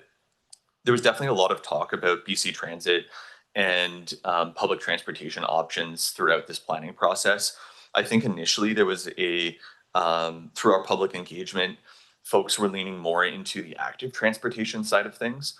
But when we look at that from an inclusivity and accessibility perspective, there's a lot more, and that's where public transit becomes so key. And several of our steering committee members were really focused on this. And I think ultimately what we heard was that ridership's not at a level that we would hope it would be currently, and that perhaps as a result of that, the routes and connections aren't as great as they could be, which then just creates this a little bit of a challenge in addressing the issues when there is low ridership. So I think that from my perspective, it's a challenge that a lot of communities of this size are facing. And I also think that tourism and visitors can play a role in increasing ridership. But we need to be more creative about how we incentivize and encourage folks to ride the bus. I think for we often hear is that taking public transportation can be like nerve wracking or scary for folks that are brand new in a community. So I sometimes even, I'll admit, feel that in myself when I'm going to Vancouver and I'm like, how do I pay for this? What do I do? So I think that we can do more to, especially from an educational perspective, to try to encourage more ridership and maybe help folks understand and prepare what to expect and how to pay and all of that. But I think it's a challenge that we need to work on quite broadly, and it'll take time. Thank you. Any other comments, questions? Fears and aspirations? Okay, well, I got a couple of questions. First of all, what function does this fall under? Where does the money come from? Chair, I believe this is function 550 is your tourism service function, and I don't think this report has specific budget numbers in here, but there is a tax requisition associated with 550. There's also other funding supports that are offered between provincial programs, et cetera. So I'm not sure if So it's leveraging. it absolutely is leveraging. It's a So- really good example of. So in round figures, what is the budget per year? Lisa, if you've got those, have those? round figures available. Sure. So for 2025, the budget was 1,050,000 for the 1 million. Yes, yeah. 50,000. And the tax requisition was 383,000. Yes. Yes. So tax requisition supported 36% of the total budget.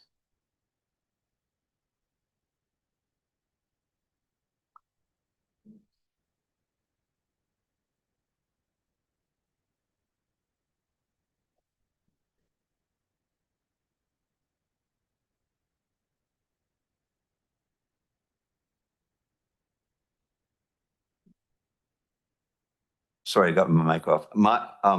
I think there's the one thing that kind of sticks in my craw here, of course, is the fact that, when you're talking about the electoral areas, they're basically left out of this, the strategic or tourism framework steering committee. I think there's one member from Area A, but you have to realize that we represent about 32% of the population, maybe a little less than that. So it's, and about 4/5 of the land mass. So I'm just wondering, is there any way to address the non-representation? Because we talk about, no taxation without representation, and we're paying taxes. So roughly, yeah. So just wondering, I mean, you say you got one seat available at the table still. So I'd encourage you to maybe search far and wide for somebody from the electoral areas outside of Area A, because we do have a considerable, obviously Mount Washington is the biggest, but they have their own thing. So, but the whole Saratoga Beach area, Miracle Beach area is considerable amount of tourism activity up there. So I think that's the only thing I feel that, I'd like to see where this all comes out. But yeah, it would be nice to have a little bit of that flavor added to it. And it may be a little bit different culturally than what you're playing what you're playing to right now, which is mostly the Comox urban thing. Director Harbour? Yeah, thanks, Chair. I appreciate running the table for the areas. In this case, I actually believe we've seen some progress in terms of the activities and the flavor of our tourism function towards the areas. And I think there was a mention of the number of participating businesses on the website over in the rural areas. I've also noted this summer, I was looking at, I do follow the Facebook,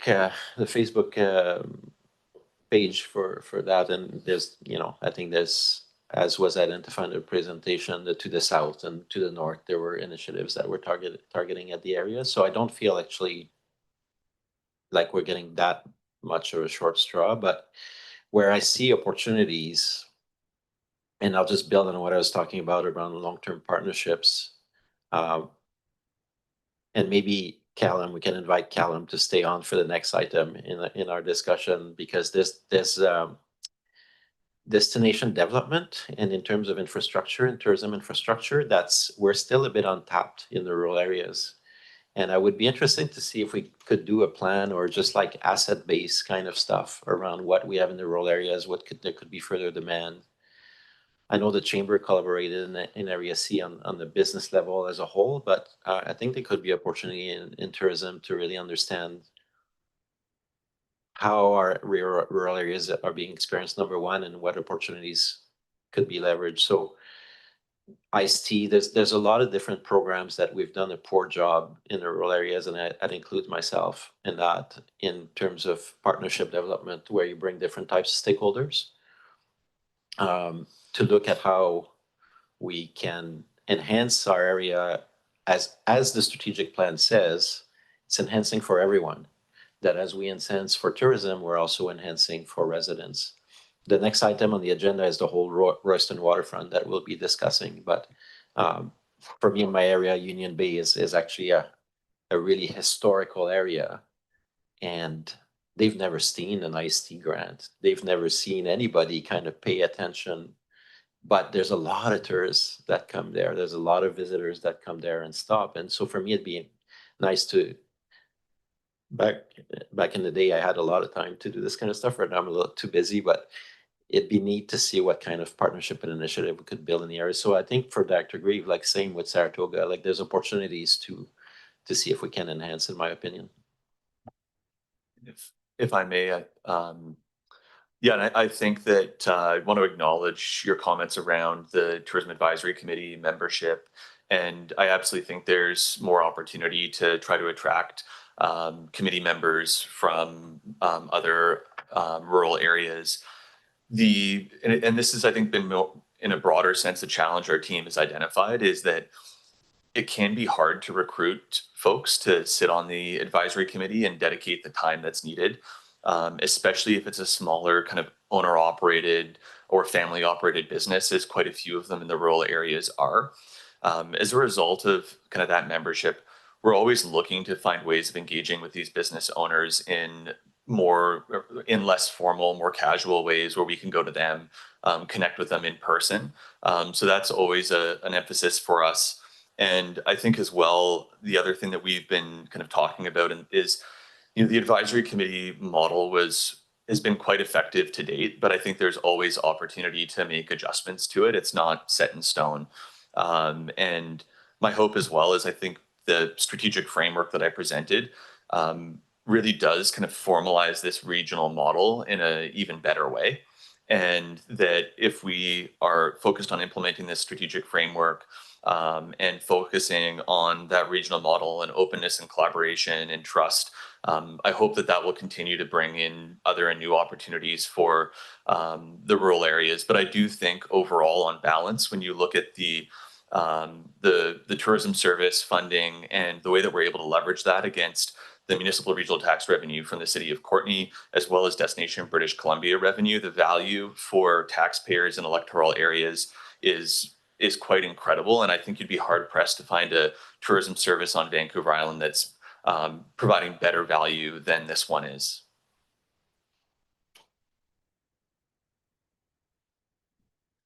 Yes. Well, as coming from the bygone days, when we get a report on something like tourism, say at the Economic Development Society, you'd have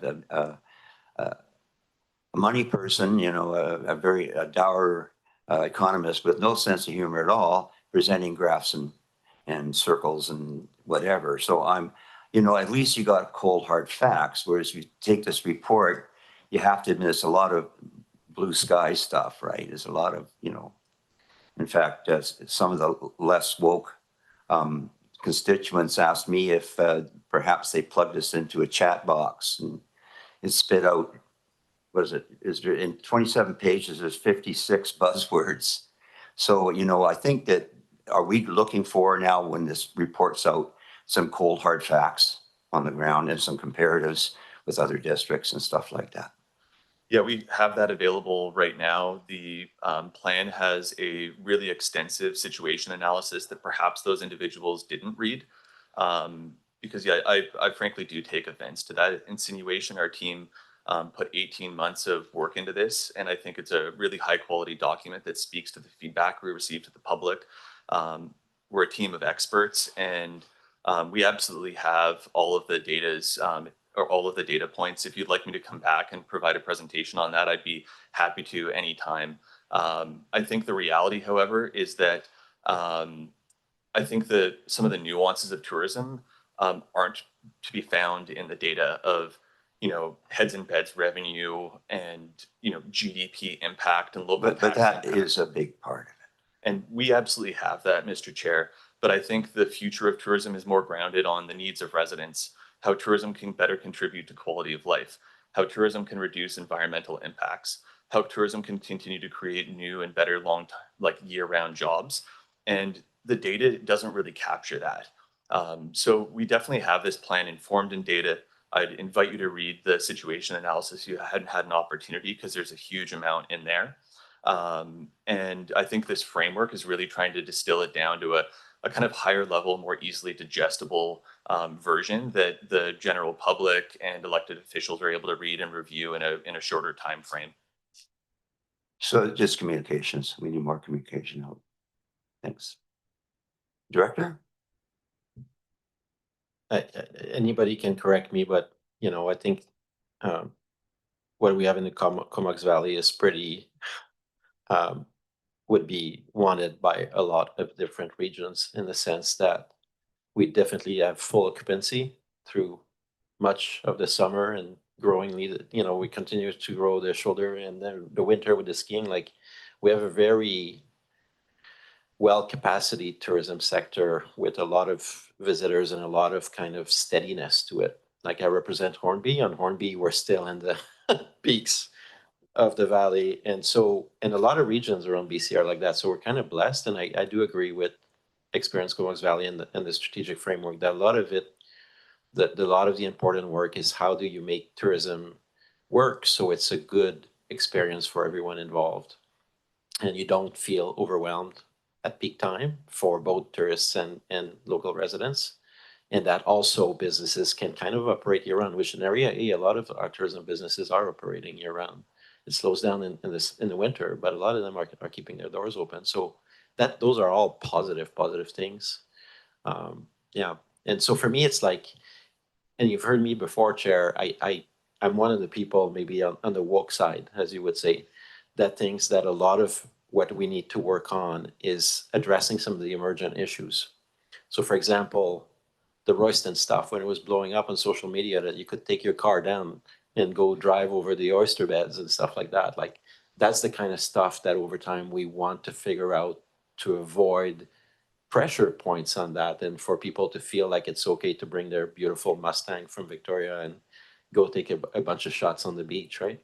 So we need to come up with strategies as part of both our communication to the public, but also real strategies on the ground to mitigate. So I agree with the current orientation of the strategic framework, and on the economic side, there's no doubt that tourism is like a huge driver year round in the valley.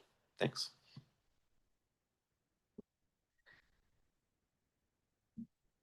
Lisa? Great.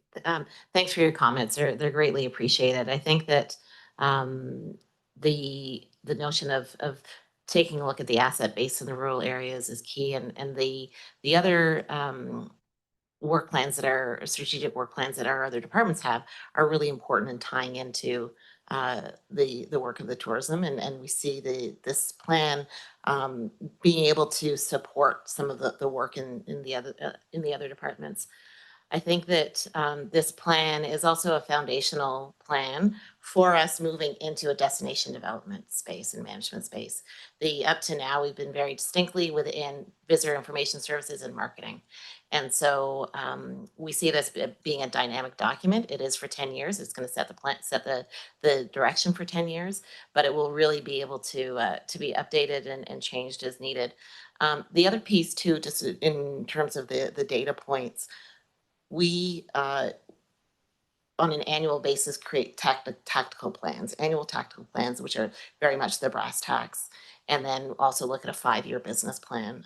So part of the process that we will be embarking on next is doing that, and we recognize that we really need to bring forward and identify areas that we need more data, because we don't have all the data that we have right now. We don't have access to the data that we need to really ensure that we understand the impact that this plan is having. So it is something, it is in the actions to create key performance indicators and examine the data that we have that can help us know how we're doing, but also to identify the gaps in that data.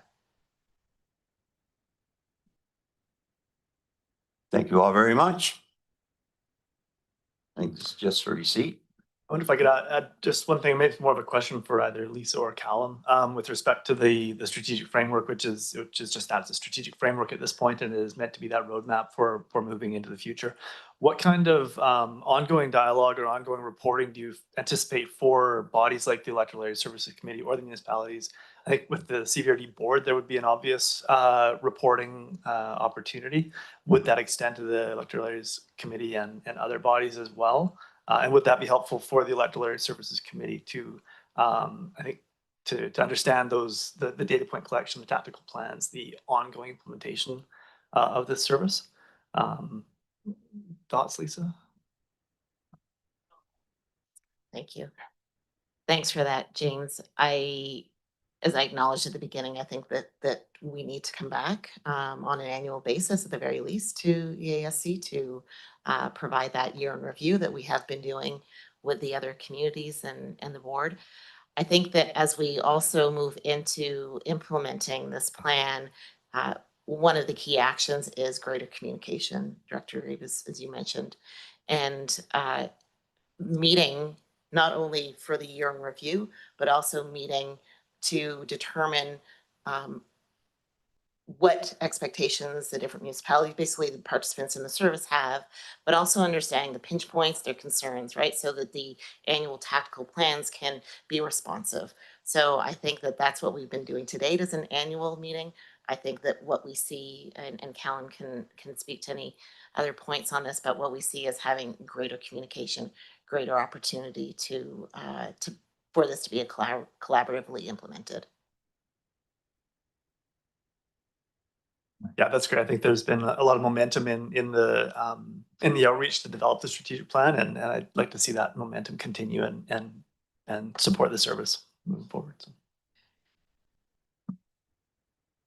Very good then. Thank you so much. And thanks, Callum. I'll dismiss you from the podium and we'll get to the point on receipt. Anybody opposed to receipt? That carries. Number 7, Royston Seaside Trail Viewing Platform Planning Update Report for receipt. Second.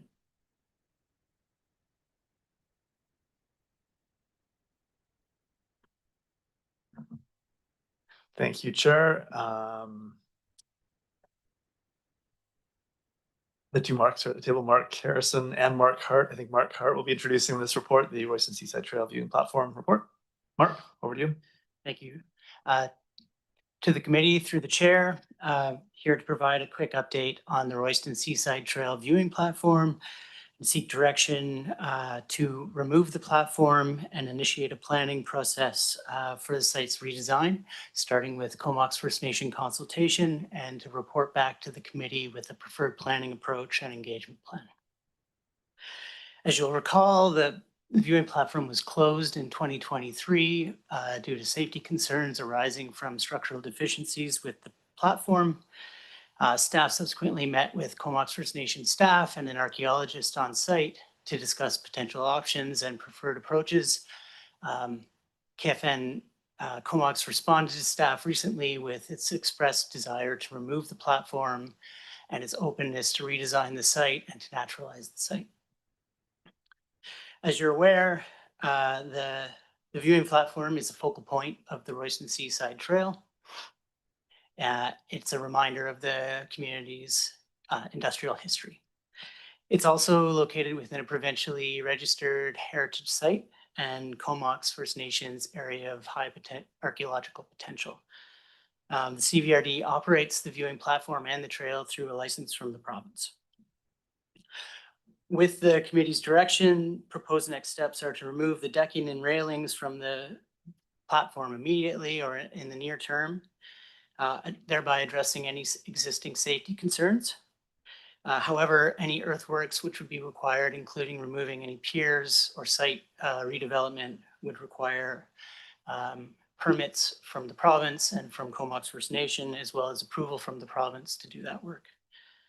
The proposed planning, well, staff proposed coming back to the committee with an approved or a preferred planning approach, but that approach would focus on cultural heritage conservation, ecological conservation, climate resilience, ecological restoration, and community park values. And I'll just remind the committee that its financial plan 2025 to 2029 has $90,000 set aside for this work, 30,000 of which are in 2025 and 60 in 2026.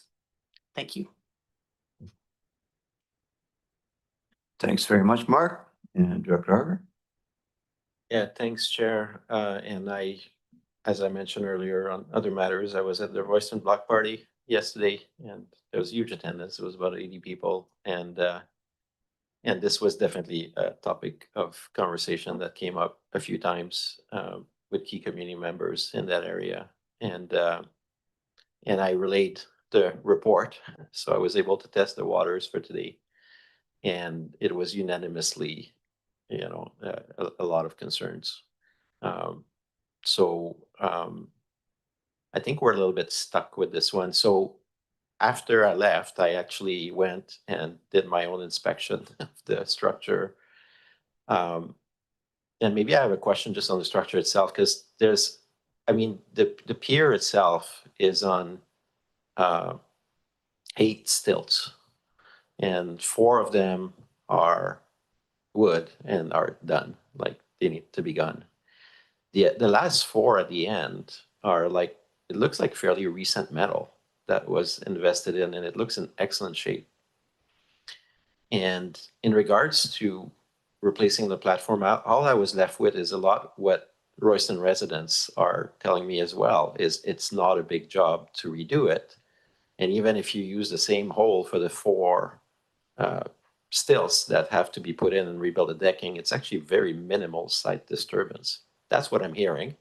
And that's what my own eyes saw, right? So I'm not in the, what I also discuss with people is, indeed, like, of course we need to collaborate with Comox First Nation, and I think there's greater opportunities than what's being discussed here. And I'm even thinking of asking for a meeting with Chief Rampol to discuss some of this, because every time this comes back, I just hear renaturalize everything, which I know the community, that's not what they want. They've enjoyed the amenities. They feel like everybody else invests in amenities, accessibility, all these different things, right? But for some reason, we're picking on Royston to renaturalize. And we had the event earlier this summer where the grass was this tall, and I think I made comments like, how would the people of the town of Comox feel if Marine Park, like, you let the grass grow like that? Are we going to renaturalize that site as well in Comox? So that's what I'm hearing from Royston residents, a lot of frustration for what they see as a very simple replacement project. But beyond that, I love that we're working with the Guardians, and we could, we could potentially look at one of the biggest, not success, what do you call it, experiences that I've had a few years back was with Comox and BC Parks on Hornby Island. And I was there on the day where they erected the pole right at Halliwell Park. And that was one of the most bringing people together event that I've seen on Hornby. And then every member, I don't know if Dr. Hardy was there, but it was an incredible day. Like everybody was just, and right now with the Royston situation, it feels like we're going into a divisive thing where there's an opportunity to maybe keep the viewing platform, maybe look at it says cultural heritage conservation and renaturalization. Well, I'm thinking, is there an opportunity for interpretive stuff around First Nation and all the archaeology? Like a lot of people have questions around that. So yes to some of the things, but to say, let's leave that open and remove everything now, everyone I talk to is like, that ignores the local residents' views, that they enjoy that. And again, everyone I talk to, they're like, the impact is so minimal if you're gonna just replace those forest hills and rebuild. And I wish I had a good response to them, but I find myself lacking. I can only agree with them. I'm like, yeah, no, it's actually not a big job, right? So I'm stuck. I'm kind of against both recommendations. I don't know where to go from here. I feel like I should just text Nikki, Chief Rempel, and maybe get a meeting and talk about that site. I want staff to continue to work with the Guardians, but it feels like we're going to a place where the voices of Royston residents are totally left out. And it's my job to represent their voice. So I feel really discouraged a little bit by where we're at with this project.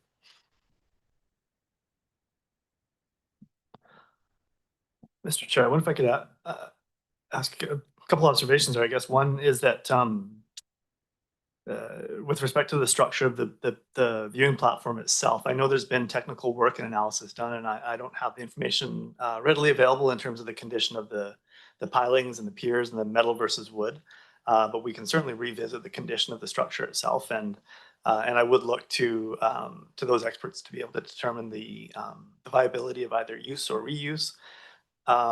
With respect to the coming together or divisive nature, as you were saying, I think the recommendation too is trying to bring that together. It's identifying the community park values, the ecological restoration, all those aspects that we're trying to say would be part of that planning process would be centered to coming together on what is that space going forward.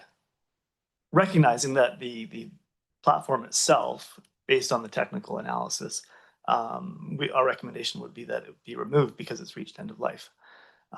So I appreciate that you're conflicted a little bit on the recommendations there. I do feel that the second recommendation really is about bringing the communities together. The second clause there talks about a variety of values. Some of them may be not necessarily able to align completely together.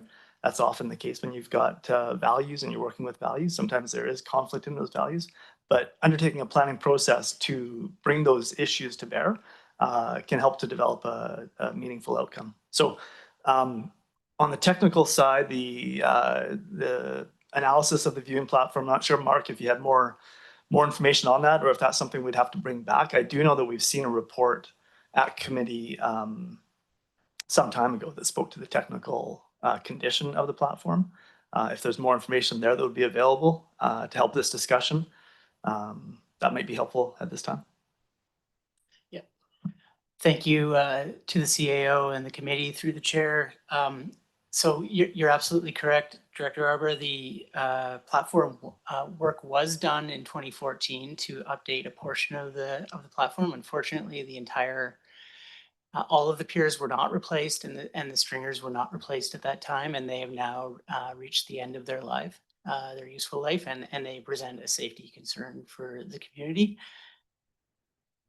And so I think the recommendation reflects that safety concern. And it reflects Comox's stated preference for removal of the platform. To your point about an opportunity to bring the community together, that the planning process would hopefully, in its best iteration, would do that. It would aim to allow the site to continue to function as it has been, which is a focal point for the trail, a focal point for the community, and a reminder of the history, the industrial history, and an opportunity to showcase the cultural history of the site as well.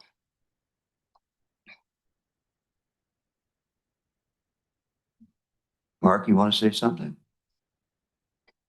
Yeah, thank you very much. Through the Chair to Director Arbor, I just wanted to kind of bring out just a few things to light. So if there's going to be any ground disturbance on that site, we will need permits from the province and permits from Comox First Nation. You're right that the two pier sets at the end, those are steel and those are in fine shape. And the two sets that are forward are wood and need to be replaced. There's also like where the pier hits the land, that also needs to be replaced as well. And so that would involve some kind of ground disturbance there also. I think where we're at here, I think it's actually, there's a lot of challenges, but I think those challenges can really bring opportunities. I think this is like a real strong opportunity for a strong design solution that we can provide some naturalization of the site, but also provide new amenities in that site that can be located on the land. So we could do something similar to what we've done at Dyke Road, where we've increased the naturalization, we've increased the ecological value of that site, but we're also providing new visitor amenities and new visitor opportunities. So I think by saying that we're going to be removing the platform, that we're getting rid of amenities, I think that's not the vision here. I think the vision is how can we actually bring back some amenities that that speak to those important cultural aspects that that the Union Bay residents want, but at the same time looking at respecting the site for what it is as an archaeological site. So although there are challenges, I see actually huge opportunities, design opportunities for that site.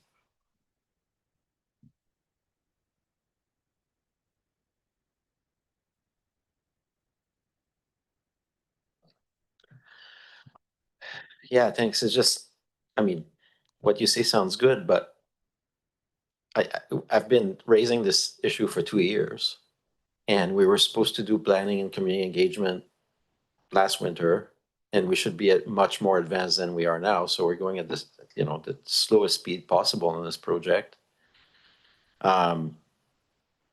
So, I mean, why? So say that the ultimate design shows that we should rebuild a platform, and as to quote you, those stringers are in fine shape. The last two, that was Mark Harrison's quote, that the last two stringers, I think you said, are in fine shape. And I agree with you, they were put in 2014. So that's an asset.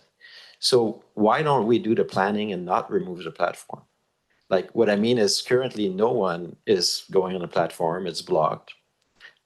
Or if we remove the platform, could we keep those stringers at the end, you know, until we have the planning completed in case we decide to rebuild? And I agree with you, like at the top, there is ground disturbance where the walkway starts. There's a bunch of creosote timbers that kind of support the start of the thing, and they're rotted out. All that's left is the creosote. But this looks like it was all elevated, like it's like all graveled in, so to speak, right, to form a base. So I'm just like, for me, just this recommendation, this approach just feels like trust us, but we won't tell you anything, right? We're going to do something, but we're going to remove stuff and just trust us. And in the future, and I think residents, what I'm hearing is they don't understand how we're going about it. And I don't disagree with that. So maybe if we could keep the stringers, I agree. The rest of it is rotted out, needs to come out, but I don't want to take anything off the table as we go into that planning. And again, to me, it's significant initiative, Royston, that I think I will need a discussion with Chief Rempel on this because of what I'm hearing on the street, which is not great. compared to where we should be at in this project 2 years in.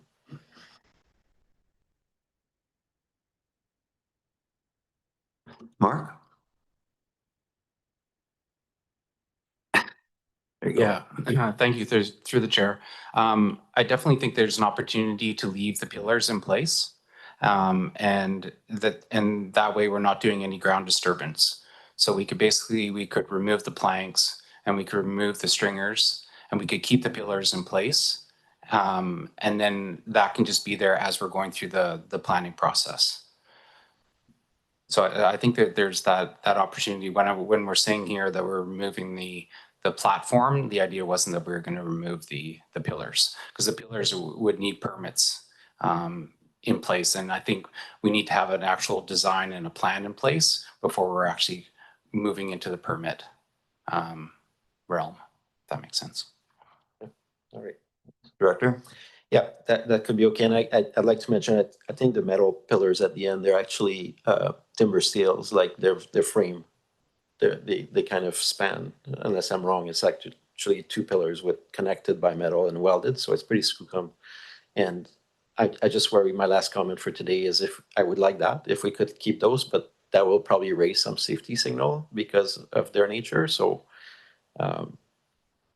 yeah, I'll just, hopefully staff can resolve that so that it's not a safety hazard. But I would like the committee to be notified or have a chance to weigh in if because of safety reason, you're then told that those steel frames have to go.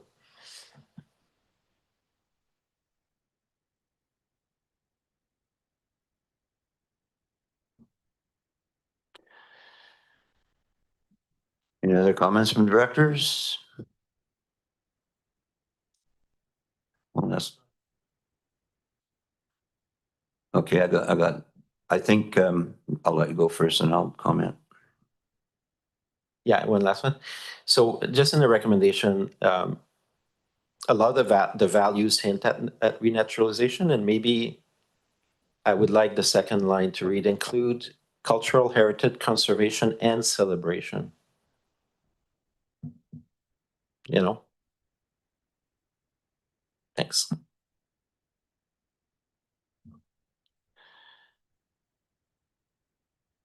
I think that's fair. Yeah, I can understand both sides of the coin here. Obviously, the community really values that vista. The vista is, of course, of the traditional territory of Comox First Nation, right in the heart of it. I have to agree with Mark Harrison that I think this is an opportunity.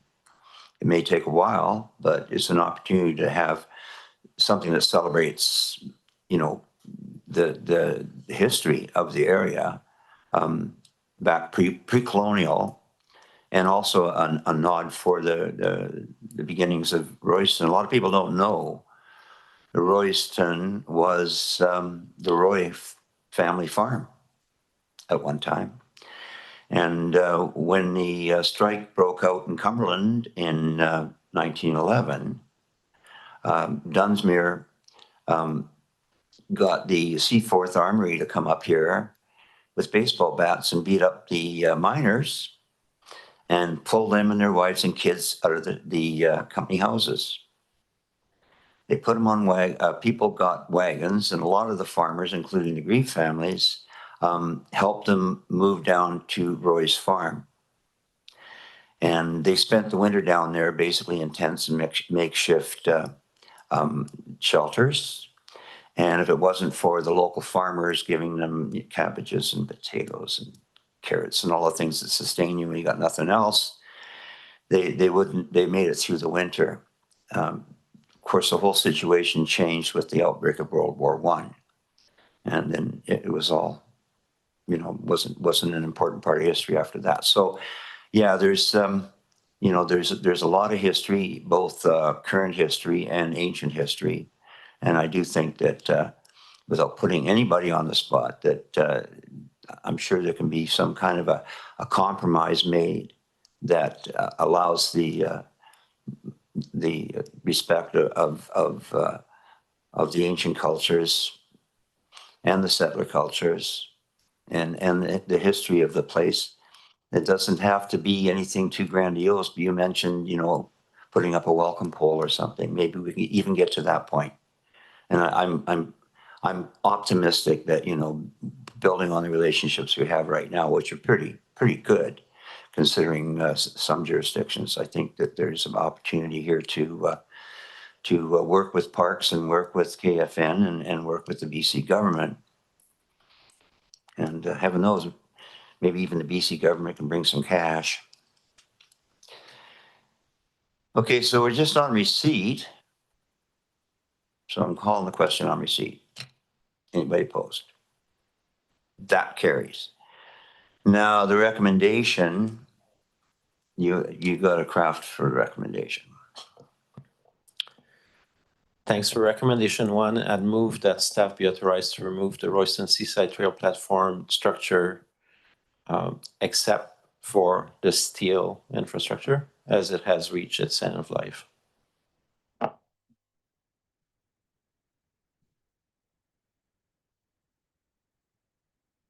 I'll second it to put it on the table, and over to Director Hardy. Yeah, thanks, Chair. And maybe we're making things a little bit more complicated or not. But again, I think everyone would like to see the use of the viewing platform at the end of the day. I guess my concern would be with regards to staff. Whenever we start putting up platforms, there's probably some type of an engineering report or requirement there.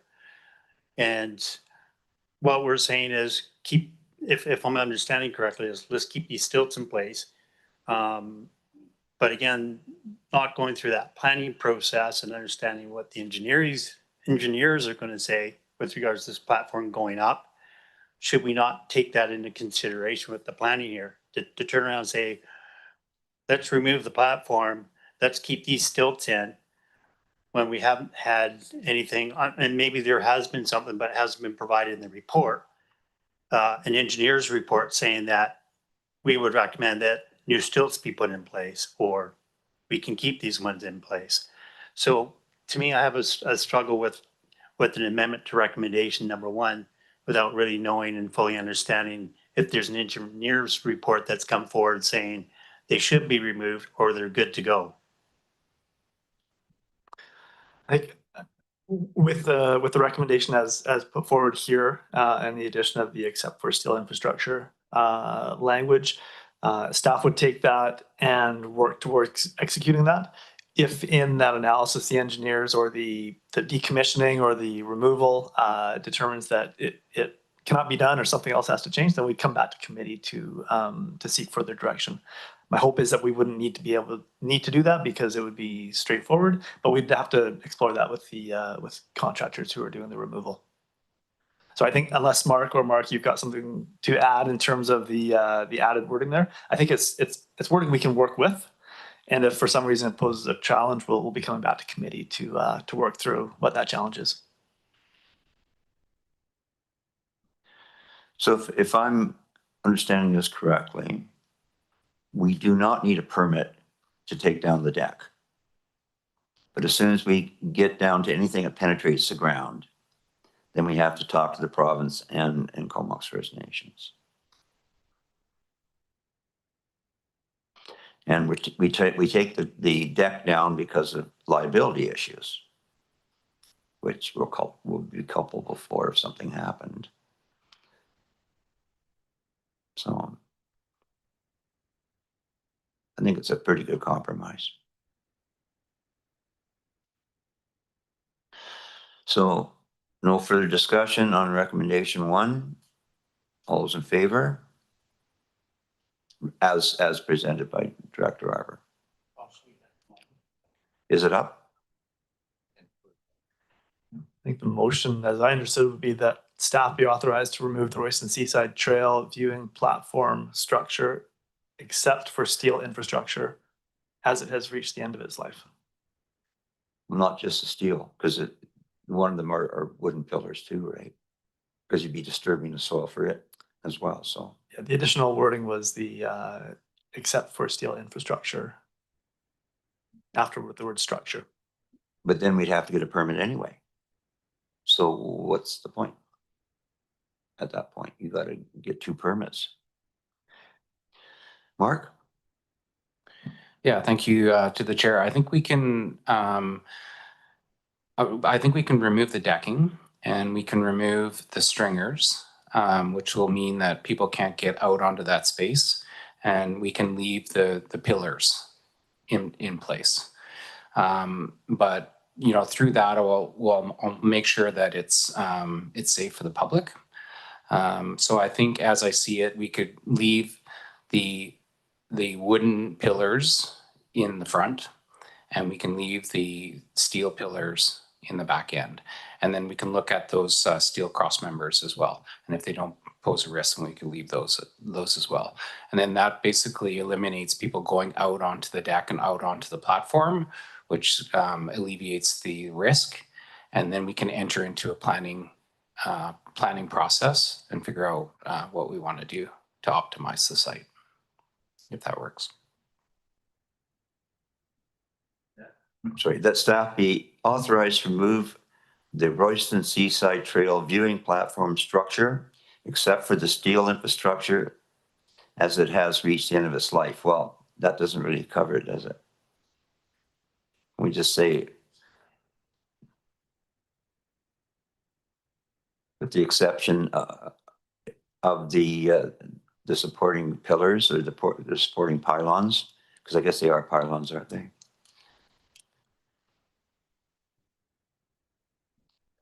My understanding on the recommendation originally in the staff report is that we would be pursuing the required permits through the provincial government and through Comox First Nation for any kind of work that those permits would be required for.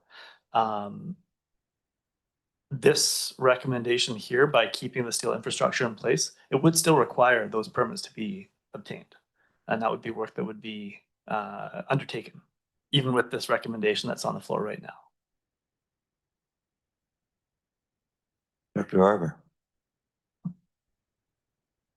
Yeah, thanks. I'm not surprised we're struggling with this because, you know, my initial comment was, why not do the planning while the infrastructure is there? It's been there for a while. We were supposed to do the planning a while ago.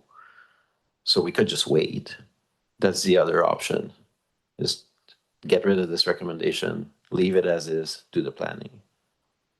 But I heard a lot of pushback on that. So I'm like, that's why I'm trying to craft a recommendation that preserves some of the potential asset that could be used coming out of a planning exercise, right?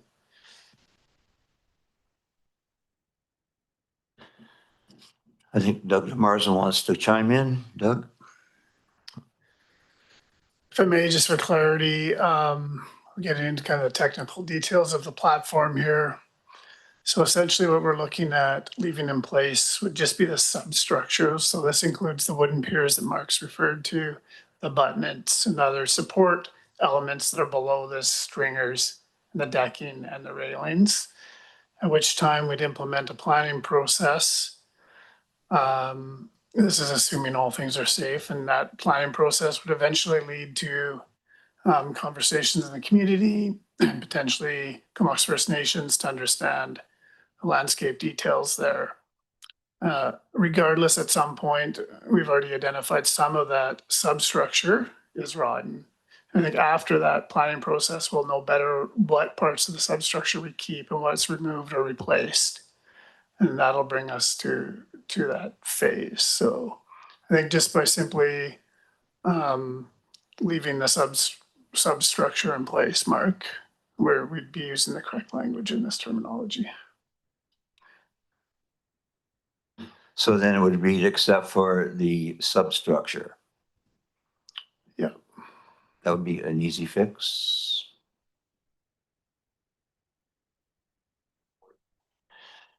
I can see the language. The substructure.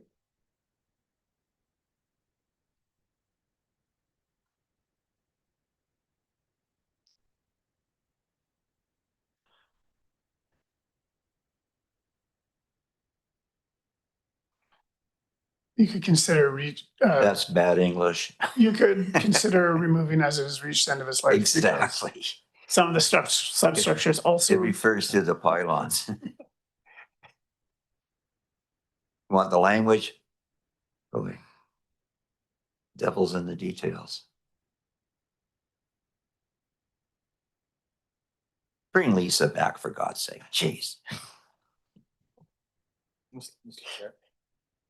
What? So there's a motion that's been moved and seconded. So Okay. either formally amend that or you can do it by unanimous consent. Do I have unanimous consent? What say this committee? Yay or nay?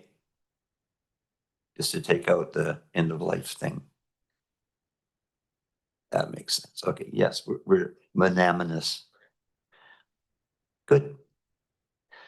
So that be the motion. Any opposed? Carries. Now, recommendation 2, do we need to tweak that at all, or is that pretty well where we're going with this?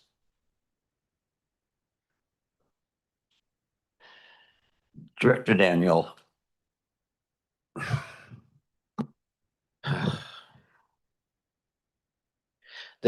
I mean, staff talks a lot about engaging with the Royston community, but it's nowhere in the motion.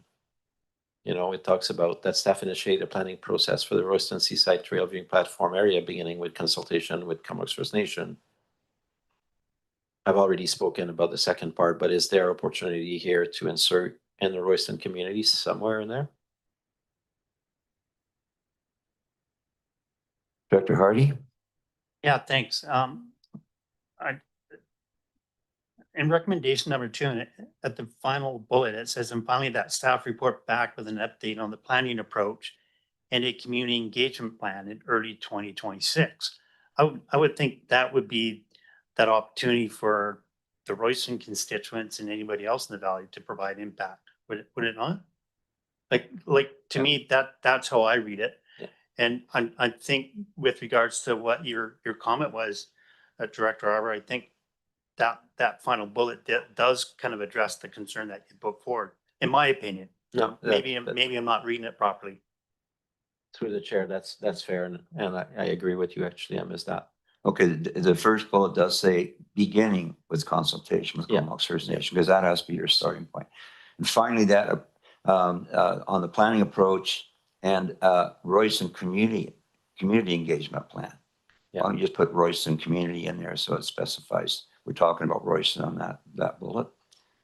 Would that be Yep, that all works. compromise? Yeah, no, it works, and I would say that Dr. Hardy is right. I did miss that. And partly it's because I keep looking at this report with frustration because community engagement was supposed to happen 6 months ago. So the only change I would make to the recommendation is just cultural heritage conservation and celebration. Just adding that in there. Oh, right. Yeah, so that we have a positive. That puts a totally different spin a on it. positive spin on the whole thing. Sorry, Director Hardy, here you go. Yeah, and I think going back to that additional concern, I think in the second bullet, if I'm reading it properly, how I'm reading is, and further that the planning process include cultural heritage conservation, climate resilience, ecological restoration, and community park values. So to me, I look at that as a means for the Royston community to have input to ensure that their park values are included in this process as well. So I just wanted to, like, that's how I read it. So I think that there is opportunity for the community to provide input on this planning process moving forward. At least that's how I read the recommendation. Thanks. And then your suggestion, Director Arbor, is to, after engagement, where was the celebration to be put? At the finally that, or, sorry? It up again. So it's just in the second bullet. The planning process include cultural heritage conservation and celebration, climate resilience, ecological restoration, and community parks values.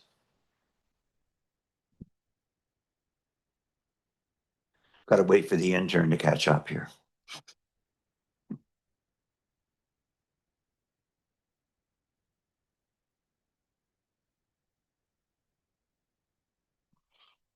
Okay.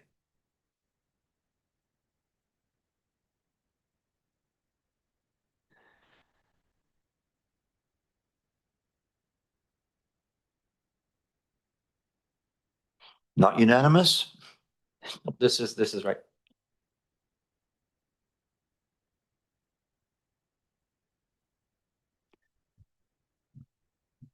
It's unanimous.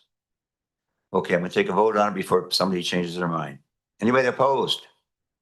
It carries. See how easy that is? Jeez, anybody can do this job. Okay, on to another one of those infamous parks that happened to be in Area C. We never paid for it.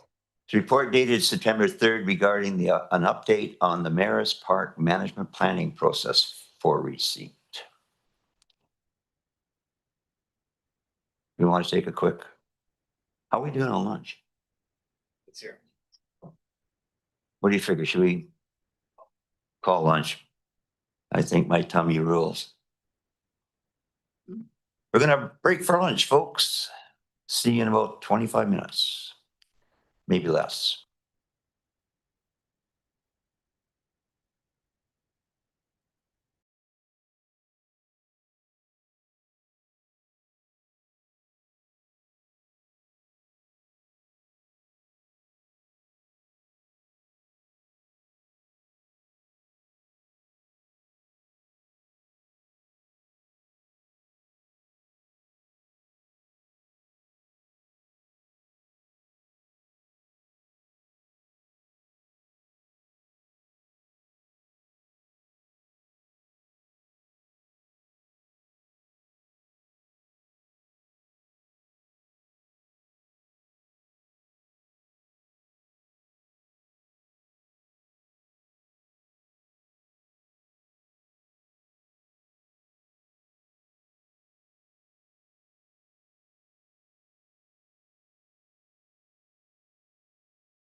This is traditionally my nap time.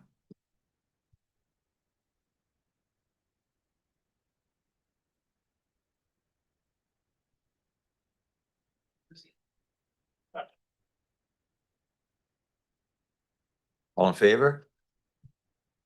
What are we talking about? Here we go. I'll wait to.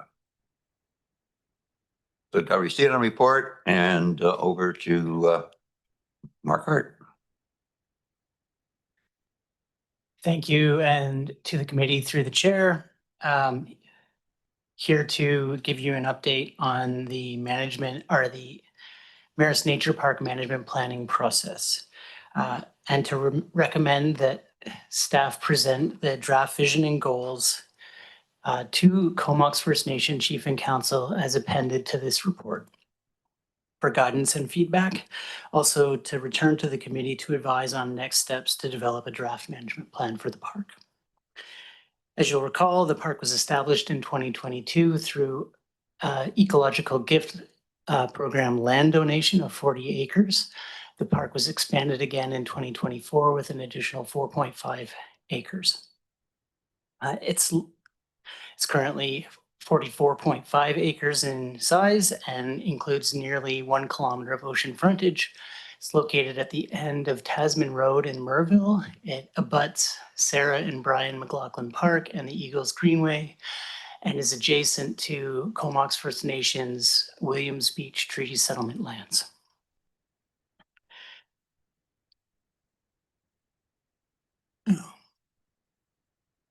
Wonder if there's a way to make the slide full page, or if to.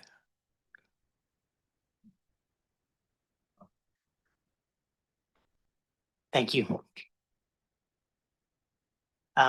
So the draft vision and goals for the park, as appended to the report, were developed in general informed by the community park strategic plan, and specifically through a planning process that began in 2022, starting with background study, which included an archaeological assessment of the park, cultural values assessment, biophysical and hydrological assessments of the park.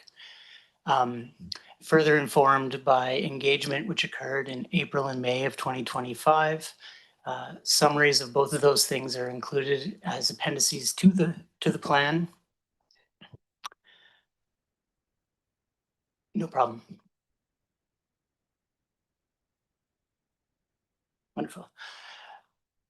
The proposed, sorry, could you advance the slide? My apologies, thank you. The proposed vision for the park focuses on the conservation of ecological and cultural values and promotion of healthy lifestyles for park visitors and nearby residents. It also leverages existing parks and green spaces nearby to act as a corridor for both people and for wildlife.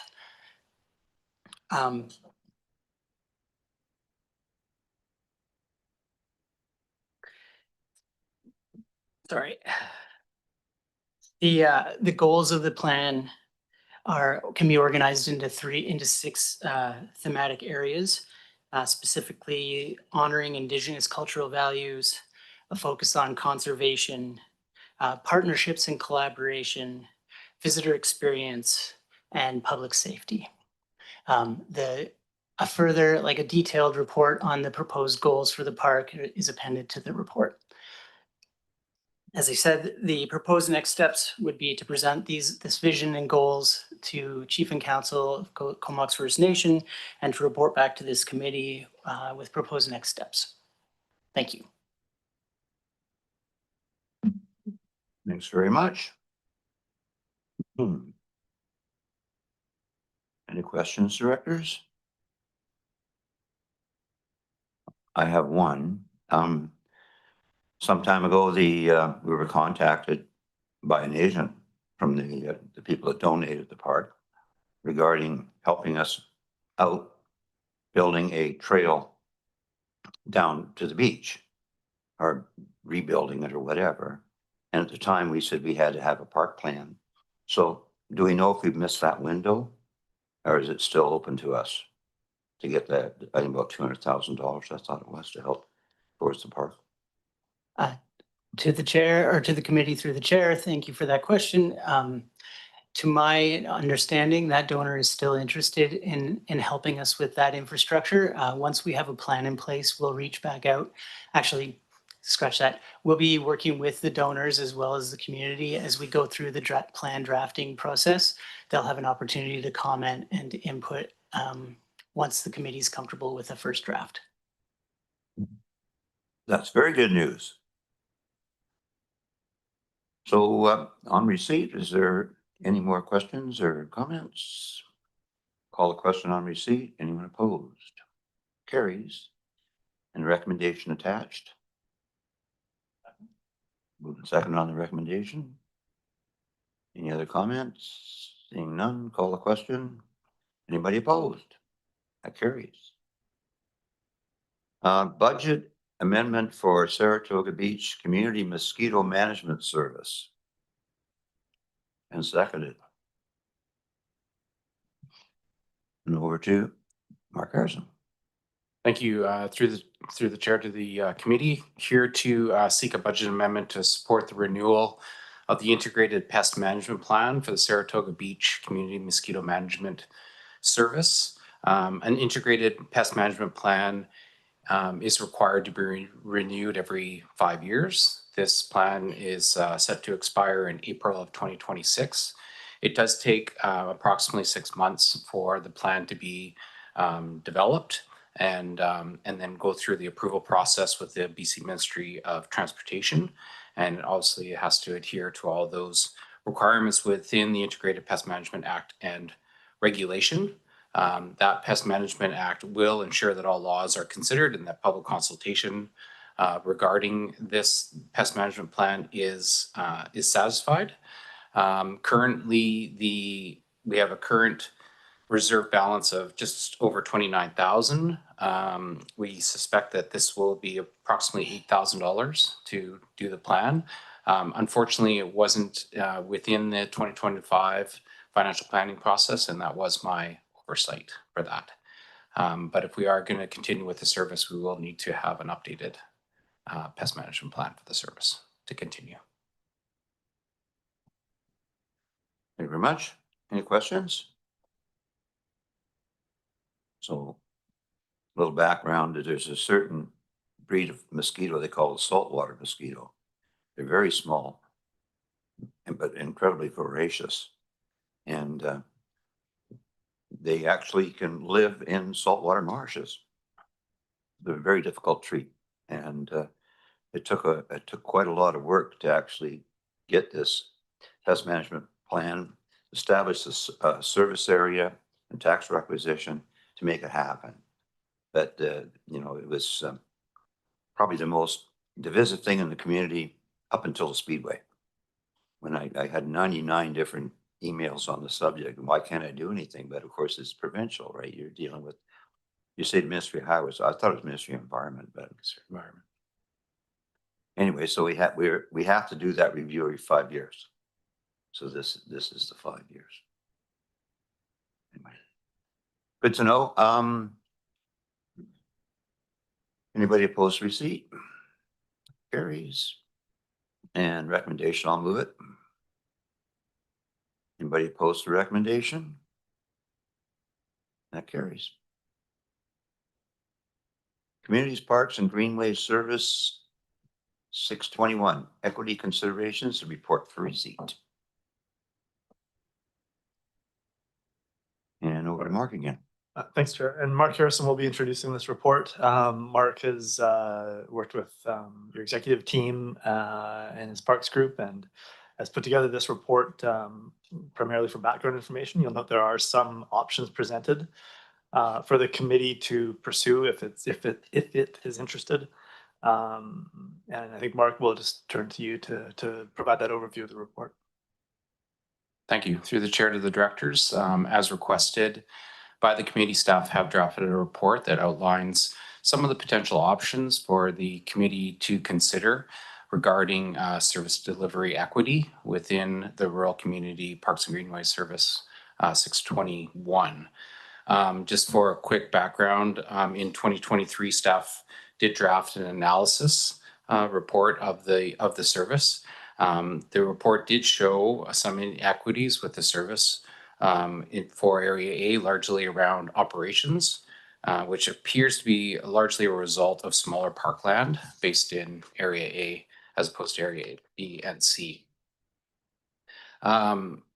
We are planning to do an update of the rural Comox Valley Parks and Greenways strategic plan in 2026. So that has been budgeted as part of the 2025 financial planning process.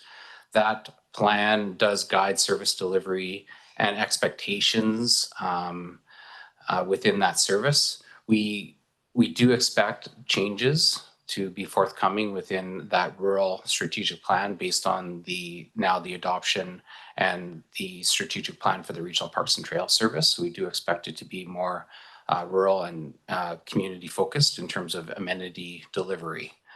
So basically we do have several options for the committee to consider. The first one would be that we could actually advance that regularly scheduled strategic plan review to an earlier point in time. And at the same time, we could incorporate a service review into that plan, recognizing that it will possibly have impacts on our work plan. The second thing is we could establish a reserve fund to provide for Area A that focuses on operating and/or capital opportunities. And then that will be followed by our regular scheduled strategic plan update. A further option could be that we could initiate a bylaw-based service review that would review the terms and conditions of service arrangements and seek resolution to those concerns that have been raised. And fourthly, we could just be with status quo and we could just look to update the strategic plan in 2026 as scheduled. So based on that, I'll just open it up to the floor and any questions.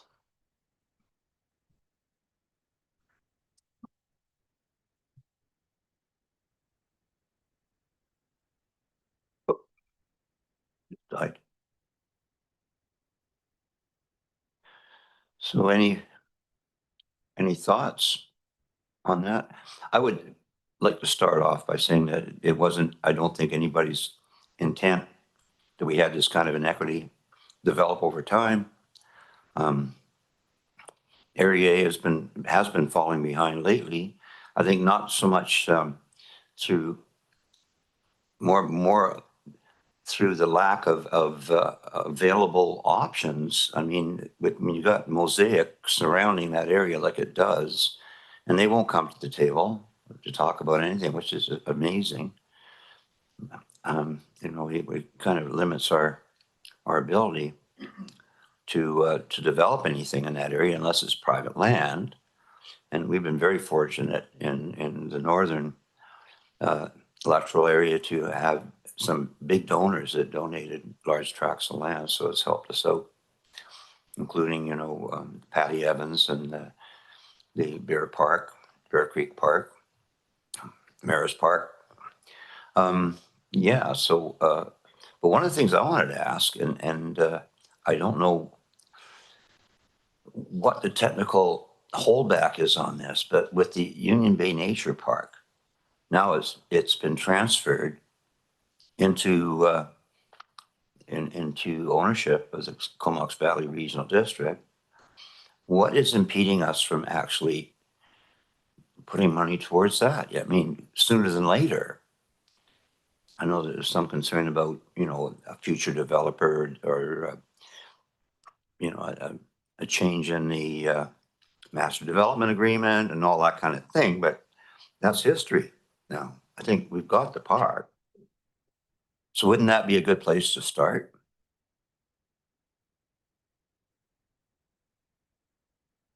I mean, it seems logical to me that would be a good focus for the immediate future anyway. It would be to put money in that would bring. Mark's going to talk. Okay, because I do think that you know, that there's no later. There's just now. So why not now? Yeah, through the chair, right now we are seeking some legal opinion as it relates to the MDA. And we will be coming back to the committee with the results from that legal opinion once we receive it. So that's kind of where it's standing with Union Bay Nature Park.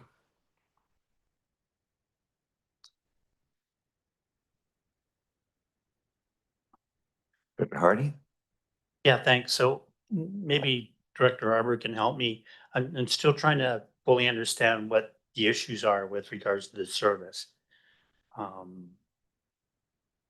Based upon the staff report, it says service operations, there's requisitions for Area A generated $433,337, or about 27% of the service's operational budget. This translates to $134 per household, 4 less per household than in Area B, and $8 more per household in Area C. 22, about 11% of operating expenditures were tied to parks within Bean Sound portion of Electoral A. So is the issue really about the operating budget not really being proportionally attributed to Electoral Area A areas? And if that is the case, then I'm just kind of wondering if staff could respond afterwards with regards to why there's that disproportionate amount of spending for operational activities in Area A. So I think the first one goes to Director Arbor and then the second one to staff. Thanks. Yeah, I think staff will be able to answer your question, but yes, short story, yes, is it's not in the staff report, but when I calculated it, that's, as you stated, 27% is contributed on the operation, but we receive 11%. When I calculated that amount for the year 2023, that was 250,000. That Area A kind of sends every year, right? It's not like a one-off, it's currently every year. And as you know, I'm working really hard with my community to make improvements in our community, and but it just feels like we're just at the disadvantage just because of the requirements to service the larger parks in Area B and C. So that's one part of the question. And then the second part of the question, which I often talk about, which is more woke, as Dr. Green would say, or esoteric in a way, is really the long-term future of the service and the strategy behind it. And I've repeated that ever since we formed the regional parks. I think we're moving to community-based parks. And that's what will be, just like the municipalities look after their own infrastructure. I have more in common with RDN in terms of park usage in Area A, like Bowser and those areas. Like there's a lot of people using the parks along, like I go to Nile Creek and all that.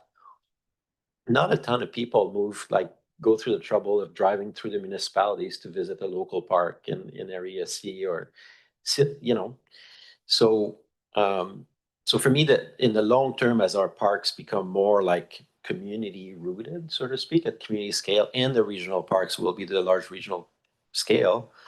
For me, that's why I keep talking about breaking up the service, and not in a bad way. It's just I think that over time, that's probably what should happen. Just like we have a specific service for Hornby, a specific service for Denman. Staff's counter argument is can be less efficient to manage, and it's probably a little less efficient, but at the same time, I don't see them struggle that much either in managing the Hornby and Denman as separate baskets, right? So yeah, so and then on the specifics, I'll just pass it to staff around the rest of your question. Yeah, through the chair. Director Arbor is correct. And the large difference with the operating budget stems from the fact that the large parks within the rural park service lie within Area B and Area C. So that's Nymph Falls, that's Goose Spit, and that's Seal Bay that take up the bulk of our operating expenditures. And they are indeed used by the municipalities, even more so, I think, than the electoral areas. Last time we did a survey, anyway. Again, that's helpful to the two directors. I've also talked about the acknowledgement, as like Dr. Grief talked about, that if I felt like we were going to get large purchases or donations in Area A in the future, that might change my optic. I just, like Dr. Grieve, I don't think that's going to happen. I think that the service for Bainstown is going to look quite different. And it's going to look like some of the stuff I've done the last 6 years. It's more community-based amenities, playgrounds, like improving the fields. Like I want to do a crossover to redesign a park for Bainstown that's appropriate to their needs and that meets their needs, right? Currently, I don't have a rec function for Area A. Just like you guys, all my dollars go to the turf field and the, you know. And so with that new service, Dr. Hardy, what I'm trying to do is to bring a flavor of a park service that would be kind of park and rec. You know, that's what I would like to, but what's on the table today is not that, because that's if what staff hasn't put on the table is a recommendation to actually break up the services now. Right? That's not one of the 4 options outlined in the report. So the report, I think, outlines, which I thought was a good report because it kind of outlines what's coming down the pipe for parks. One being the start of the 20-year review of our park service and what does that mean in relation to the regional park. If the 2 of you wanted to just break it up, I'm good to go. Like, and I could even like keep sending 250 for 4 years and whatever, you know, like I think that the long-term play for Area A and Bainstown is a breakup. But barring that, these are not bad options. The first one talks about advancing the strategic plan, but then it talks about an impact on your current work plans. The other is to establish a reserve fund. So basically put some money aside that's reserved for Area A use until we get to the community parks strategic plan review. Oh, actually, the third is could lead to a breakup, I guess, initiate a bylaw-based service review to review the terms and conditions. And there's no preferred option from staff. They probably would do without all of them. But I think bearing in mind that we're coming up near the end of our term, we only have a year left.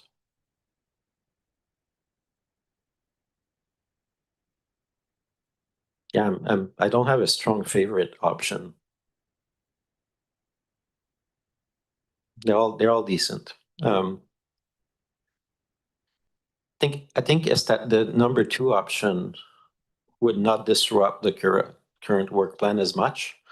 And I think it outlines that staff would come back to us in a couple of months to talk about what a reserve fund could look like for the next couple of years until we get to the strategic review. That could be okay. Yeah, I'll pass it back to the chair. So when's the strategic review? Move it up to next year? Is that what we were talking? Wasn't it 2026? But it's not, it doesn't need to be reviewed till later. Is that correct? Right now, it is scheduled to be done in 2026. Okay. But with the current work plan, we were going to initiate that probably in the 3rd quarter of 2026 as we try to wrap up the regional parks land acquisition strategy. And it's, that's largely based on the limited resources that we have within the Parks Department.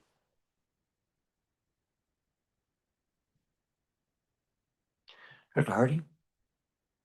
Yeah, thanks. And yeah, just looking at the different options, and to me, looking at the report as well, it had been mentioned there hasn't been, like, I think initially there's supposed to be a 5-year review of the plan, and there hasn't been a review of the plan for quite some time. And I think that's one of the items that's hopefully going to get addressed in 2026 was a review of the plan. So to me, doing a service review, is it appropriate to do that service review while you're reviewing and maybe amending that plan, or should we wait until an amendment or review of that plan has been undertaken? And then, like, for me, I would think in order for me to do a service review, I'd probably wait until we see the 2026 review plan, and if there's any amendments that are being undertaken that could address Area A's concerns and issues. And if they haven't, then to me, that would be the time to do a service review. And forgive me for my ignorance, I'm not entirely sure how these service reviews and processes go and how they proceed and stuff. So I'm just wondering if we put in the cart before the horse with regards to the service review. And again, going back to 2026 and looking at this plan, you know, is there a means for Director Arbor to again provide his comments and concerns and issues and see if those can be incorporated into this review of the plan and the development of a new plan moving forward. So those are some of the questions that I have right now. And then again, just trying to understand this operational budget with regards to if Area A is making a contribution, but only X% is coming back to address Area A operational activities, and more dollars have been being put towards B and C. How did that priority come about? Like, why is that the case? Like, to me, we should be looking at if there's areas of concern in Area A with regards to park, that they should all be, you know, prioritized, and they should all be considered. And then that's part of your strategy moving forward is we're going to do X amount in A, X amount in B, and X amount in C.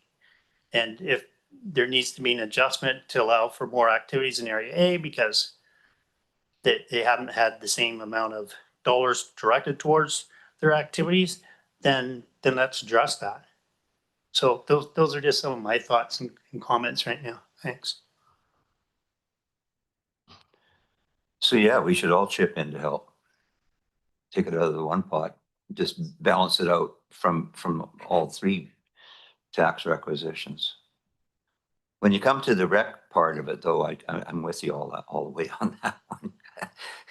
We're just, I was outvoted at that table, but you know, I do think that I was just up at the Black Creek Fair talking to one of the directors up there, and they're running, you know, on a shoestring budget. They have, I don't even know if they have one paid member now. I think they're all volunteer. Do we got one paid? Still one? Okay, that makes a difference. So that's when you get the grants for the big outdoor enclosure and stuff. But yeah, they're saying, how come we never get any of that money? Well, I guess one of the reasons is that you know, we do it the best we could with our community halls, and they've got their own bylaw anyway, outside of the community halls even. So, you know, but I think that there's definitely a need for sports and rec outside the city.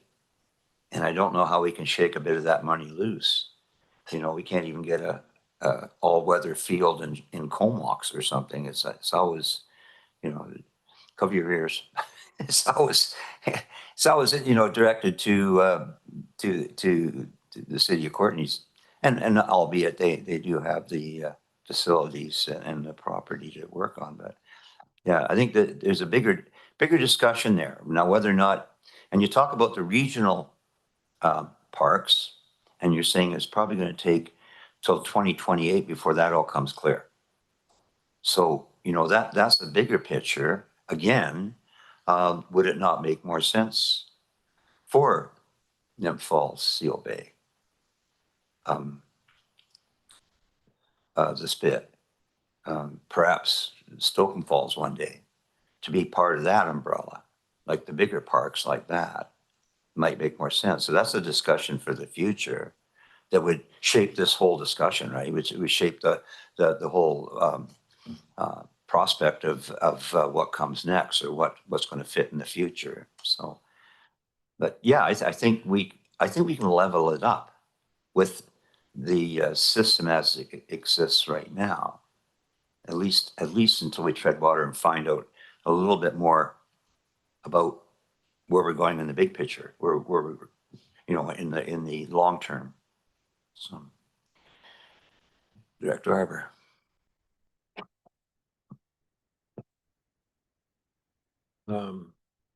Yeah, I guess why I've been starting on this since 2023. So a couple of years ago was when we received the initial report. That's where staff highlighted that that financial picture, so to speak.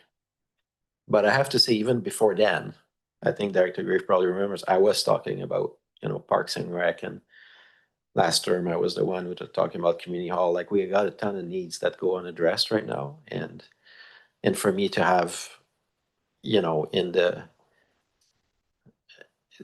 that deficit that exists every year of monies that I could use in my area, it's not great, right? So why not, I think Dr. Hardy's question was, why not wait for the strategic review of the plan? I guess my simple answer to that is because the facts won't change between now and then. And also because of what I explained earlier, that I think long-term, just like community halls, we're likely to end up with different functions. So for me, there's a part of me that's like, I would love it if the two of you said, let's work on the partitioning of that service into an area B and C and area A, just like we have in other services. I would love you guys for that. Because I'd be quite willing to negotiate around what that means and make it good. But in the interim, that's not the recommendations that before us on the table. The recommendations really look at interim, what I would call strategies to try to address the problem. One of which is to create a reserve fund for area A. So say that 250, rather than allocate it, put it in a reserve so that, in the future, area A can utilize it. Pass it back to Dr. Hardy. Yeah, thanks. I'm just also wondering, as a means of trying to come up with some solutions, is there a means of East and staff getting together for a day to talk about the issues that have been brought forward by Area A?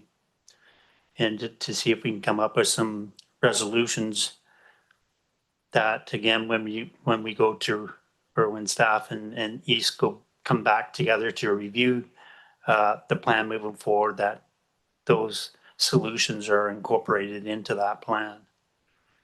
And I guess another question that I have is with regards to if Area A was to remove themselves from the Park Service, and I think the report said it's something along the lines of a dollar or $138 or $134 per household. If they remove themselves from the service, is Area A still not going to have to develop its own tax requisition for its parks within Area A? And if so, is it going to be an increase or is it going to be a decrease, do you think, with regards to what those homes would be paying for that park service?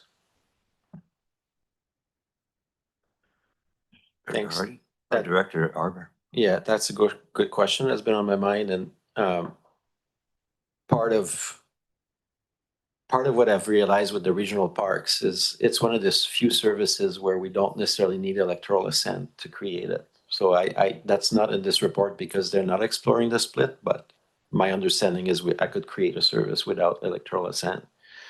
And in regards to the amount, I would maintain it at the same level. But what that would mean is for that same money, people would have $250,000 more of services with that, right? So for me, it's an immediate win. For you guys, you have to make up the losses. So it's a short-term loss for sure for area B and C. The only leverage I have is a good discussion like we're having in the staff report. And the other leverage is for me to trigger a ministry-based service review, right? And the more at budget time in February, I said that I would trigger between 4 and 7 service reviews because I was targeting all the recreation services. I'm really glad I didn't do that to myself and to staff because this one is already difficult enough. But I'm trying to address historical inequities and to represent my residents so that they have success in the long term and have what they pay for. You know what I mean? So yeah, so yes, I think I can create a park service that then I would try to, in the description of that service, again, Jake, the whole executive team would have to look at it, but I would try to describe active transportation and recreation as allowable expenditures. So I would create something that we currently don't have in the regional district. And keep the same requisition and go from there. So I'm, you know, this is like the third report. I think there is huge value in doing it the way the town of Comox always does it, which is to show up at a board and say, I'm exiting the service and here's my letter from our CEO. You know, I think that's because when I look at those four options, they're actually, from a staff perspective, they're good, legitimate options, but I'm not sure we'll get to resolution in the end, right? At some point, maybe you just have to rip the Band-Aid off. But I also want to be respectful of staff's time, and I know there's times going on in this, but not as much as what a ministry review would be or otherwise. So maybe option 2 could be good, you know, until we get to 2026, 2027, which is to start parking a little bit of money in a reserve fund for REA in recognition of the inequity. And once we bring the regional park and the community parks review together, then, but that's next term. Like, let's not fool ourselves. I may not be at this table, which then it's a win for CVRD, because maybe it doesn't have to be addressed. And, or maybe I've got new elected officials that are completely uneducated about this. So it's an unknown by pushing it past the election, right? And that's what most of those options do. So, but for today anyways, I don't want to take too much time, but if the directors are totally opposed to all options, let's talk some more or defer. Or if you, I'd be willing to support 2 or 1 today for sure. 1 has more impact to staff though. Well, once again, I'd like to see boots on the ground as soon as possible in Area A, rather than just putting it in a reserve. You know, just put it on the ground right away. Start working on the Union Bay Nature Park. That would be huge. And we take it from there, because, like you say, I mean, we don't know what's happening with the Regional Park Service. It's going to be a while. There could be a real orientation of contributions and directions, and more towards the community part, or the regional park system, which would take a lot of pressure off us. And then maybe it would make perfect sense for it to be split into like our community halls, you know, north and south, or ABC or something like that. So, but you know, I'd like to see the money go to work right away. You want to show it. You've got an election coming, you know, I mean, what could be better than flag tape and surveyors out there? Yeah, rather than a reserve, like, and this is where Operation Capital, you know, they're 2 different pots for sure. I would have easy time on capital side if we did some equitable adjustments there that show up in the budget. So for example, right now on capital, I always hands tied, right? I wanted 50 more grand for the Union Bay playground, and that was a battle because we have limited budgets. But if, you know, there was recognition that 250,000 inequity can show up elsewhere, say in capital, it could make a huge difference next week for me. Because earlier with Royston Park, I talked about contacting maybe Chief Rampel to talk about things. It makes a huge difference for me if I show up at KFN and say, hey, I've got $0 in my pocket and I want to keep the viewing platform. That just so silly. But if I say, hey, I might have 300 grand, and what would KFN like to do with us on this, right? That changes the tenor of the conversation immediately. So yeah, I agree with you, Dr. Grieve. I'd love to resolve it more quickly than not. But those are the paths before us today, unless we develop a 5th option. And like I say, you know, I think it's something we can all do together. I think we can all contribute to the bigger picture at this point. Did you have something? Oh, sorry. Doug. I probably have many things to say, but I just wanted to clarify in recommendation 2 here. The staff did envision that capital reserve being, sorry, that reserve being for either directed at operations or capital. So yeah, so that's the proposed vision of that reserve. Yeah. And maybe just one piece on the use of those reserve dollars could be immediate or into the future. Immediate within the context of the current financial plan, of course. But I do note bullet D under number 2 there, it talks about some risks should be considered under this option, considering the financial sustainability of Service 621. and dedicating funds towards one area only may exacerbate any existing financial pressures. So already 621, the ABC Park Service, is has some financial sustainability concerns, let's say. It isn't flush with reserve funds or operating dollars. It's like most of our services, there's some struggles there. So a reserve fund like this may just exacerbate part of those struggles. And that's more of the analysis that we could bring back to you if you give us the direction to pursue option 2 here today. Director Hardy? Yeah, thanks, Sharon. Going back to a comment that I made earlier, and maybe it's a little bit more relevant now, is, you know, is there a means of the committee and staff getting together to have a more fulsome discussion revolving around this issue or an item and come up with some different solutions? I guess, and my follow-up to with regards to supporting number 2 is, again, establishing a reserve fund model for Area A to support operations.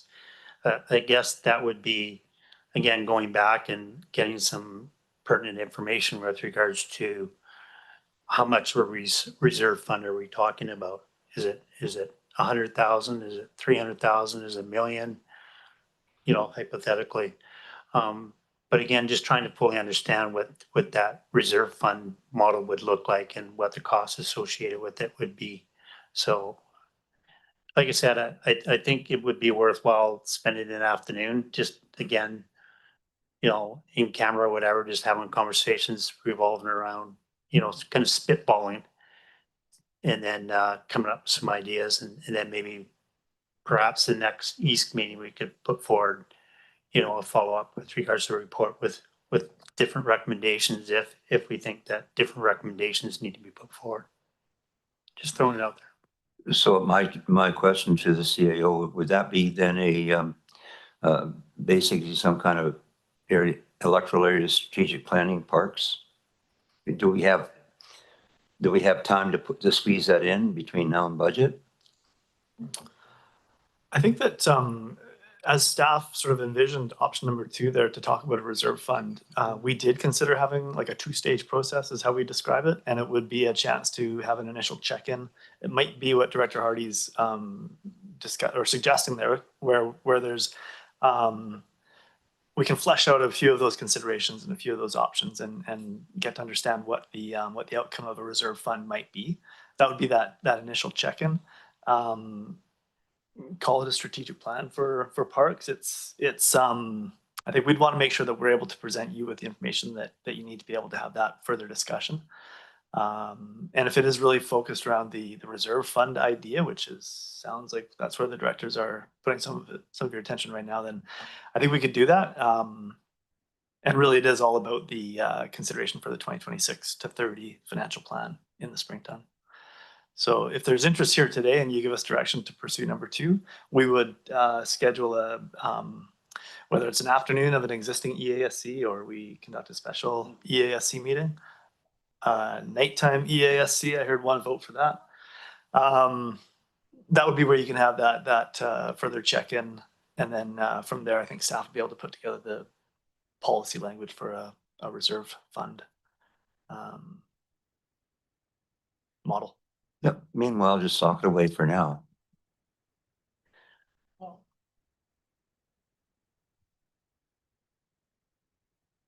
Thought? Yeah, again, I think it's important that we get together sooner rather than later, discuss the issues, and then come up with some solutions.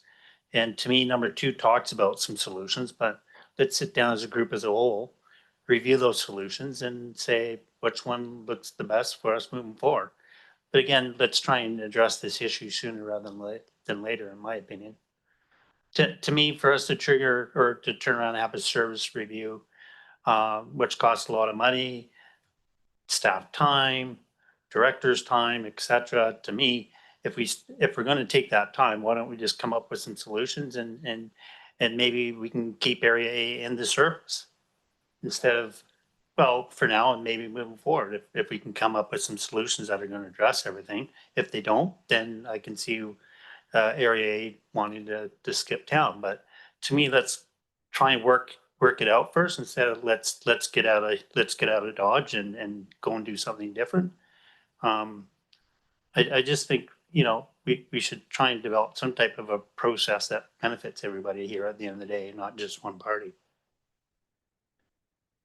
Meanwhile, Area A is assured that they're going to be having that reserve put away, so it's not, they're going to have some money to play with regardless, so. Director?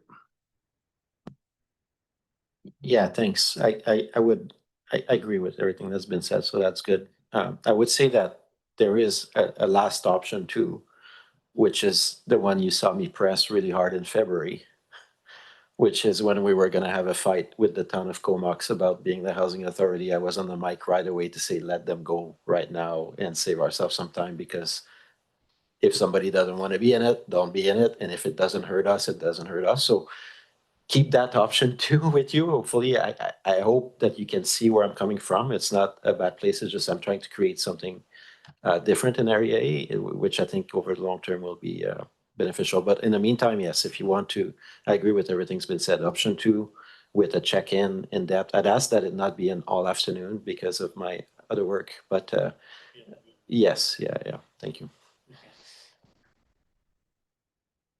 I suggest we have it on a Saturday up at the visitor center in the boardroom. Something different. Okay, so what do we need to do? We're just on receipt right now. So we can vote on receipt. Anybody opposed to receipt? And do we need a formal motion or do you need? Okay, so option two, I'll second it. And further that, the committee meet at an early date to discuss the future of our park service, our options for the future of our park service. So it's not really a strategic planning session per se. It's just sort of a strategic light. Yes, sir. Yeah, I agree with that motion, and if it needs to be more specific, staff will say, but for me, the important, if we could do it in advance and preparation for the next budget, as it's currently in the motion, but just that's kind of the timeline. We don't need to get together next week, right? So I'll wait for our fearless scribe to put it on the screen. How do you spell the?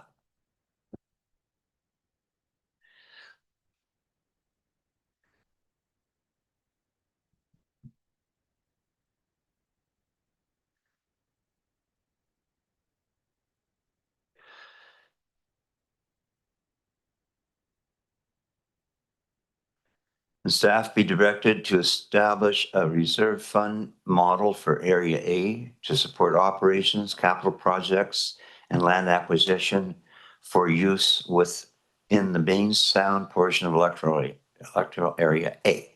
And further, that a meeting be convened by the ESAC to discuss the services equity considerations further.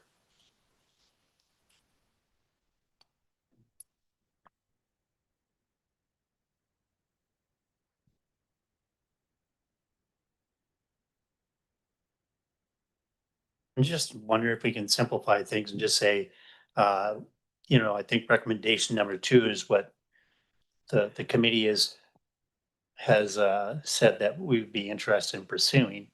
And that would address some of the interim solutions and looking at reserve models or whatever, right? So to me, I would just keep it really simple. And like I'll move recommendation number two. And that we try and meet in an expeditious manner.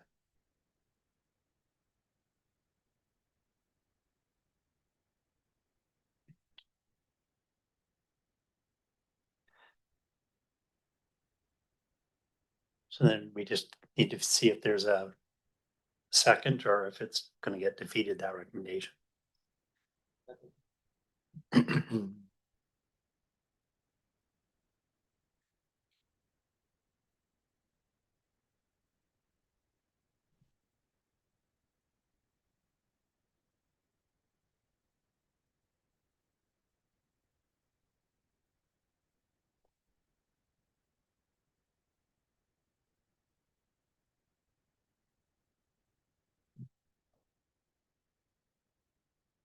Sure, Phil here. Yeah, so just to capture both for the committee and staff, like, I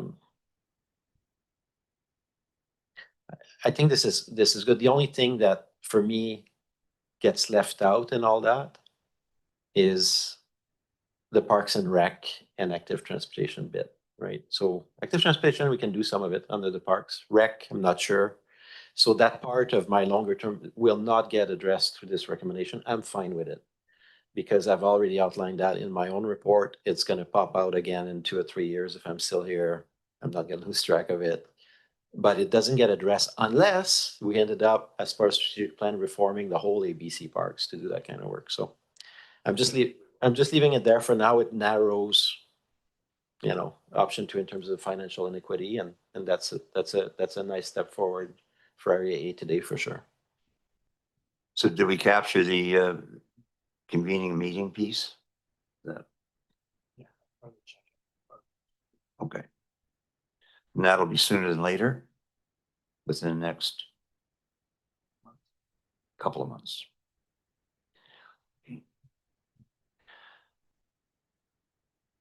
Okay, is everybody happy? Director, you want to speak? No, Sorry. okay. Any opposed to the, do we move it? We haven't even moved yet, have we? Move it and second it. Okay, it's moved and seconded. Anybody opposed? That carries. So where the heck are we here now? We're right at the end, aren't we?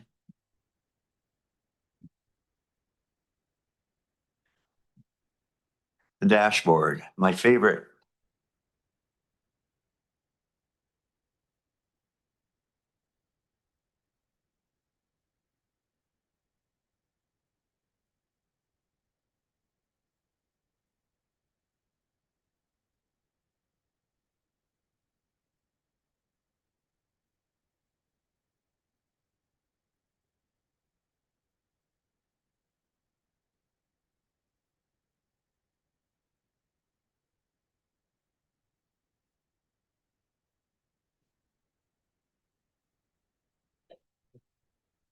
Are we trying to find the dashboard?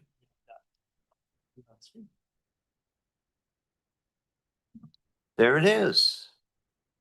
And Mr. Chair, Mark Rutten, General Manager of Engineering Services, will introduce the Come from? Oh my God. water restrictions dashboard. And it's You duly see it noted that there. Chris Not Rose right is in. missed. So Mark, over to you. Thank you through the CEO and through the chair. Chris is predisposed at another meeting, so he's asked me to step in and provide this report. So this is the latest issue of the dashboard. This is the second to last report for this kind of summer season. Couple of highlights to make for you. Under the Comox Valley Water System table, you'll see that we've had the highest, well, you might not know, but those are the highest peak days that the system has ever seen, 53 MLD and 52 in August. Total production fell for most other services, or all of the other services, water local service areas, in August over July, which is kind of typical. Water demand and production tends to peak in July and then fall off a little bit in August. BC Hydro is not planning a further reduction in river flows, so we shouldn't need to go to stage 3 water restrictions in the Comox Valley water system, but that's still a possibility, but not indicated so far. The other sources are looking good with falling consumption now that we're moving into the fall. For Langley Lake, we're showing that the lake level is it's listed as below spillway. However, this is a mistake within the report that we plan to correct this week. It should be showing the normal level information that we measured. We just missed that on the last inspection. And for Graham Lake, you'll notice that it also says below spillway for the lake level, but we've just installed a level indicator on Graham Lake. It never used to have one, but now does. And we just put that in a few weeks ago. And going forward, you'll start to see actual lake level information there. So those are kind of the highlights, and I'm happy to answer any questions if there are any. Just a comment. Wow.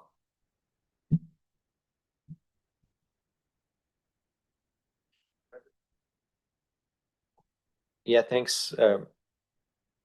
staff is probably aware, but just in case the directors missed it, the Discourse just published a pretty wholesome article on water management in the Comox Valley. So that's Madeline done it under the local journalism initiative. And I guess she interviewed Chris LaRose.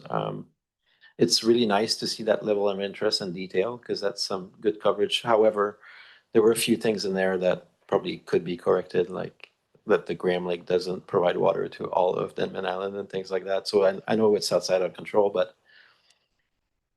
I think the tone of her article was very much that CVRD is not doing as good of a job as it could in managing the water under climate scenarios for the Comox Valley.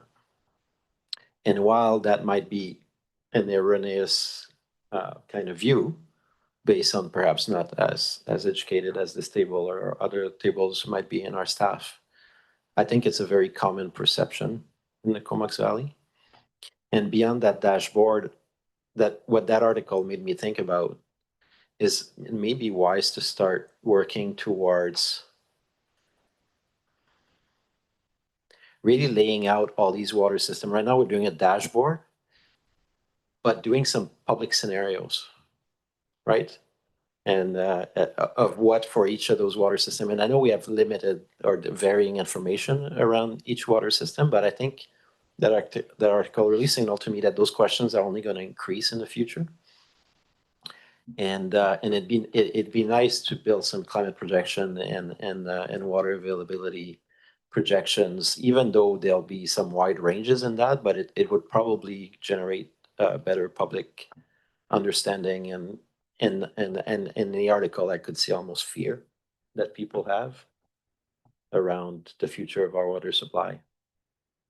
So I don't know if staff, just a note, but for the directors, I'd say go to the Discourse. It's if you type the Discourse Comox Valley online, or I can send a link.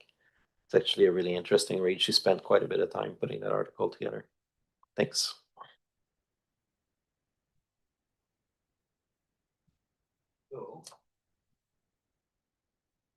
Want to receipt? We move it? We move it already? Didn't receive it yet, did we? Remove the second. Okay. Director? Thanks. I'm just wondering, moving forward with regards to similar reports to this, do we also have some type of data that would show what the increase in the population was in the Comox Valley, and which, say for example, in the Black Creek, Oyster Bay water system, how many more people have moved into that area? Are you utilizing that system? Because to me, that information maybe doesn't really showcase if we're having drops in data moving forward. Like some might attribute it to climate change when it could be we've had an increase of 4,000 people in that particular area. Or say, for example, we've put in X amount of doors now in the city of Courtney, how much more water use is being undertaken, or same with the town of Comox. So again, I think this is great, but if we could also maybe include some type of information with regards to the increase in population in those areas, that might be helpful too with regards to understanding the data that's being put forward. Because to me, it might not be that the CVRD is mismanaging the water systems because we've had a decline this year and the following year, but because of an increase in population, here's what's causing some of that decrease as well. So just to make sure, relevant information is being shared out there. Thanks. Chair, can I respond? Sure. Yeah, through the CEO and through the chair, I think it's a great comment. There, obviously these systems are growing, and the Comox Valley water system is especially growing faster than the others. So that is a factor that will drive up consumption. It's difficult to display on here because we don't have the growth information at the same kind of schedule that we get this information. But that is an important factor. And we can, like, one good metric for demonstrating that is the water consumption per capita. Just the total water, total number of people, just not including the different types of use, is one metric that can help to show that and how it changes over time. So I'm not sure if we can weave that into this report, but something we can definitely discuss and present.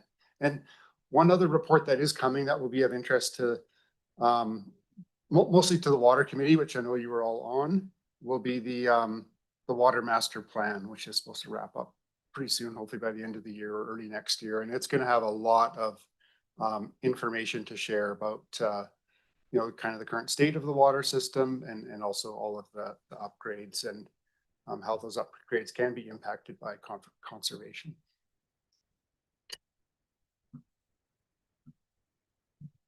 Yeah, thanks staff for that comment, and I appreciate it'd be difficult to be able to incorporate it on a monthly basis, but maybe the last one of the year, you know, we can go back and say, well, based upon September of 2024 to September of 2025, here's what the increase in the population of the valley has, and consequently the water use. So I understand what staff's saying, and perhaps maybe at the end of the year, when we're doing our final water dash, we could incorporate something in there. Thanks.